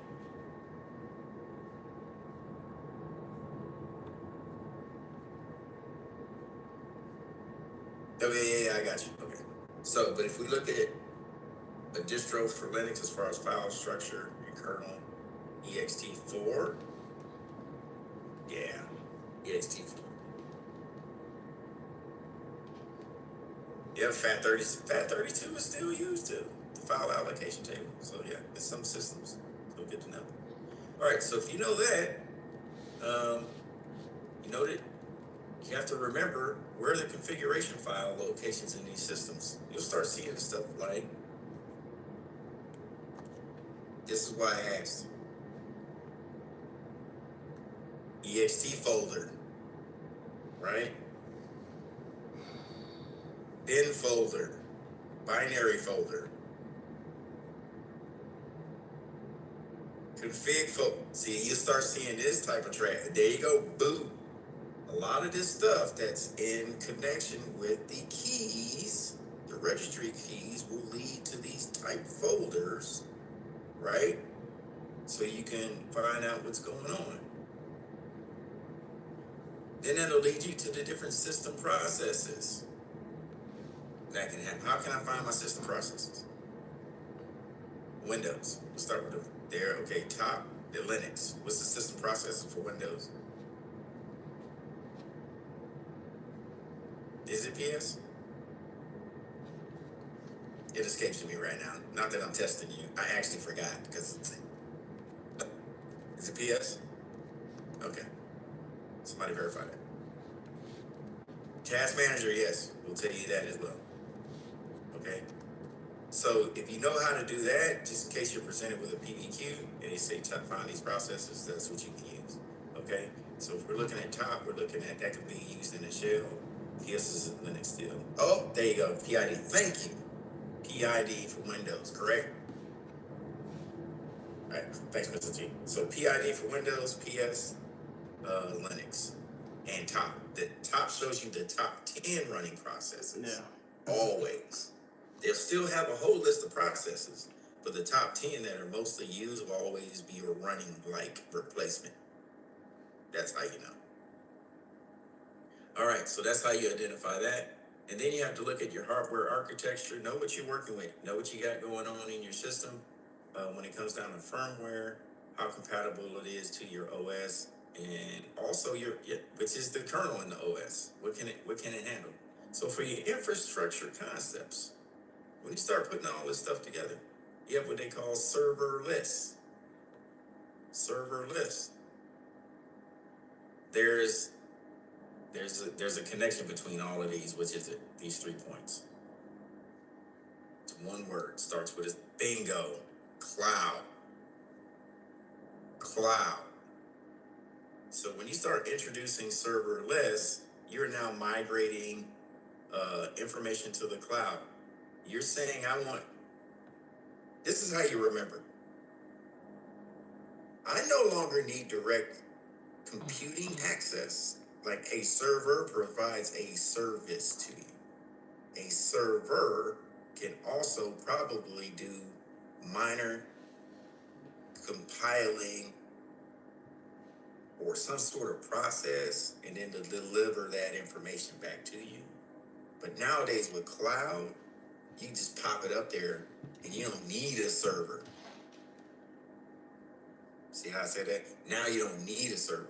You can just give it immediate access to somebody. So now, since you've done that, you're in the virtualization.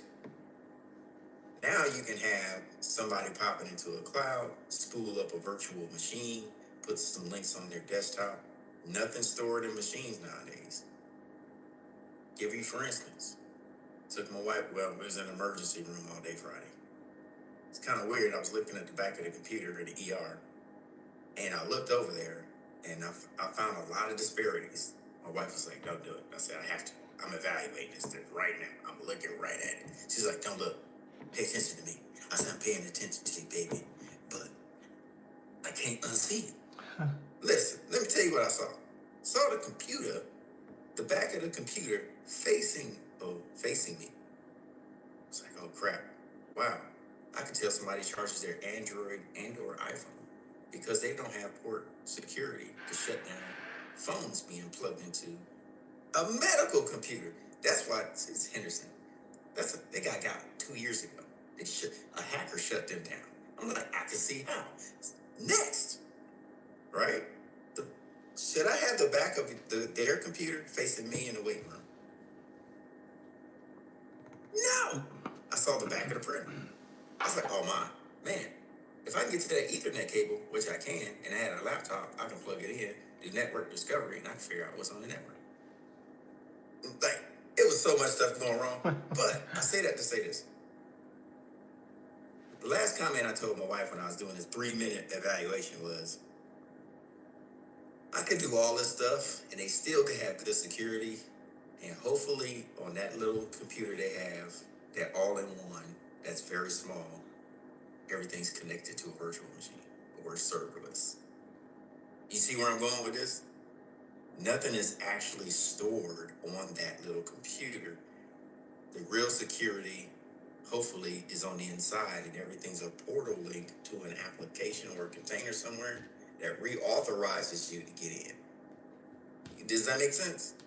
So that's where the virtualization comes in. That's where the containerization comes in. The real computer, it doesn't have anything on it. It's a base model. Probably costs $100. You can throw some links on there, create a virtual machine, spin it up, and link it. All right.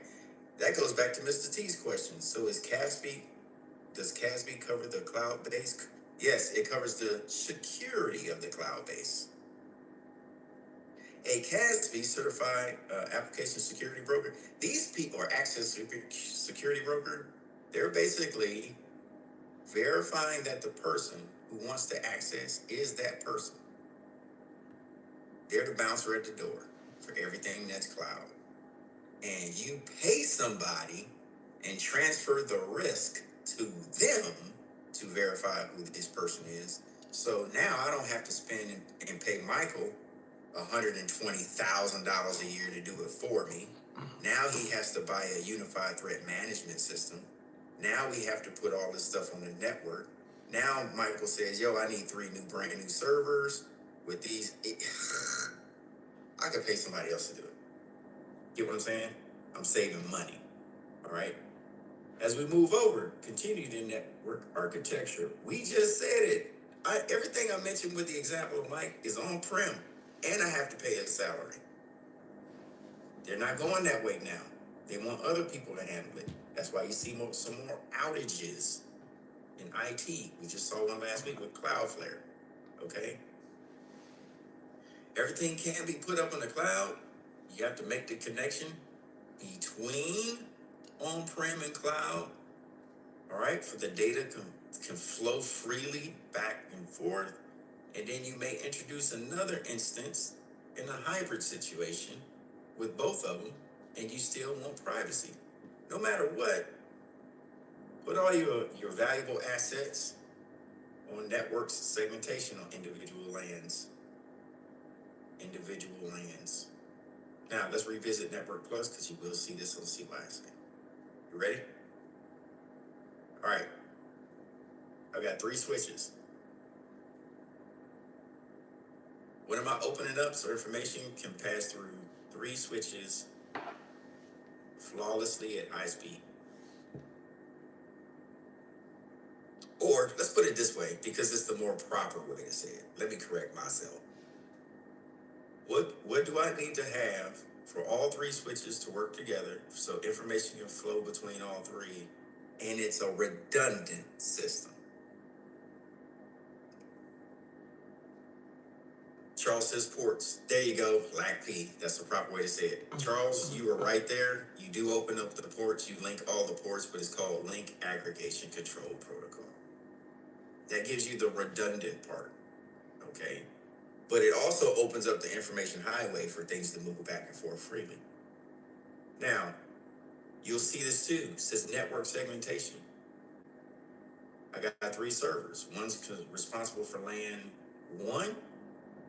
Another one's responsible for LAN 2. The other one, LAN 3. LAN 3 is for printers. LAN 1 is HR. LAN 2 is security. I need LAN 1 and LAN 2 to use the printers on LAN 3. What must I do?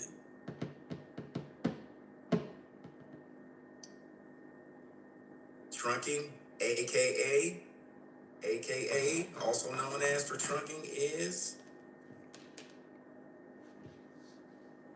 tagging. My God. Devo, out of left field. Golly. Good stuff. Leah was like, hey, trunking, boom. Kevin comes in and helps her do the clean sweep. So that's what you got to remember to do. You might see this presented to you again. That's why we're refreshing this stuff in your mind. All right, here we go.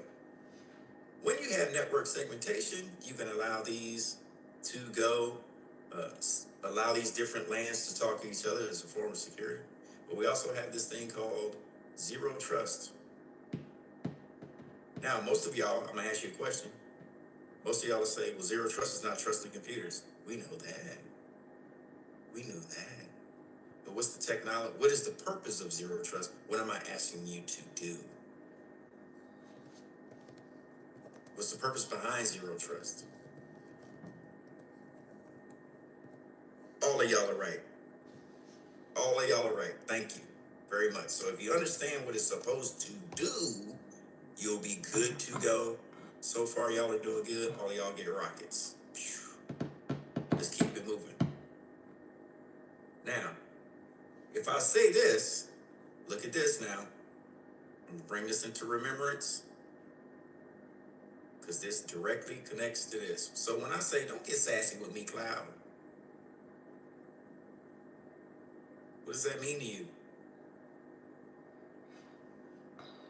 SASE. What? Charles says you need some autism. What? What they say? Man, you know what? I'm tell you. I told one of my students. He told me. He said, James, it's hard for me to stay focused. I got a little bit of autism. I have a little. I think that class, they freely had like talks each day about being ADHD and autistic. I was like, they were exchanging information. I was like, can I get a little bit of something? Because I need some focus and I need to be a little radical sometimes. So. All right, here we go. Mr. T says secure access service edge. He is correct. We are now securing our cloud edges. Boom. Thank you, Mr. T. Gets rockets for that. Boom, boom, boom. Listen. So when we see this, think cloud and know you're going to have that security installed because you're going to be managing your services through a software-defined network. It is a dashboard. You will use different things to get into that dashboard. There's a term called jump server. Where's the jump server located on a network? I'm asking this for a reason. You might see it. It's primarily correct. You're correct, Mr. T. It is in the DMZ, aka known as the screened subnet. That jump server is there, so if Mr. T wants to administer the router on the network, he's outside. He's at home right now. We're looking at him. He's at home. He's trying to get into the network at work. He needs to go in through the jump server, which will authorize him as the network administrator, because it's been set up that way, for him to log into the SDN, the software-defined network, to look at all of his devices. Okay? All right, good to go. Let's talk about identity and access management. A couple of things we can do to identify somebody. First of all, multi-factor authentication. Let's get back to CASB. Correct. So the jump server is the bouncer for network access for management. Does that make sense? All right, cool.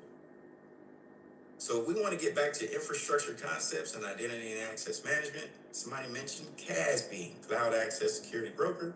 They're the ones that are going to do your IAM for you. We're transferring the risk to this company. We can do several things like multi-factor authentication. If Brian does too many attempts trying to get into a cloud access portal, an application layer portal, CASB will take over. After so many attempts in the cloud infrastructure, they'll send him a multi-factor authentication. Could be a number, could be a one-time password. Nowadays with cell phones, if his cell phone is set up to receive a message, now they're doing passkeys and fingerprints. He can put his fingerprint on the message, say, how do you want to access it? How do you want to verify? Do a passkey, password, or using your fingerprint and bio in your cell phone. He can hit fingerprint. Bam, he's in. Okay? So there's different ways to do it. Single sign-on. Let's know the difference between single sign-on and federation. Okay? Here we go. Single sign-on is an organization that has multiple contracts and agreements to use several applications to perform their daily function. Meaning, I need my workers or people to seamlessly log in through all of these different applications during their workday without always using or putting in a password. Federation, as Kevin put in, federation is like using Google to sign into different websites. Correct. Here's the key thing about federation. You're crossing domains. Now, I don't have Kevin, who's at work under one umbrella, using all approved applications with no password, just single sign-on. I am now saying, welcome to the DoD, Kevin. Today, I need you in the USMC domain. On Friday, you will travel to an Army base. You will be in a new domain, so you'll be able to log through there. Then he has to visit the Air Force domain to an Air Force base somewhere else in the world. His one credential will get him into all cross domains. Now, does that make sense? All right. Check and check. For privileged access management, now we're looking at privileges. There's a difference. Identity, I'm verifying that you are who you say you are. Jesus, take that mask off. I know it's not you. But basically, that's what we're doing, right? We're making sure that is Jesus through multiple ways. When we look at privileged access, now, we've already established that's Jesus, but now he's down at the organizational level. I need him to access a server that runs reports. Now it's down to Martin as the system admin at the organizational level to give him his privileges. Does that make sense? Total difference. Martin's not going to say every morning, Jesus, is that you? We know it's him. Now he just needs to see if he needs to get into this particular access. Okay? Then you have passwordless systems. Passwordless systems,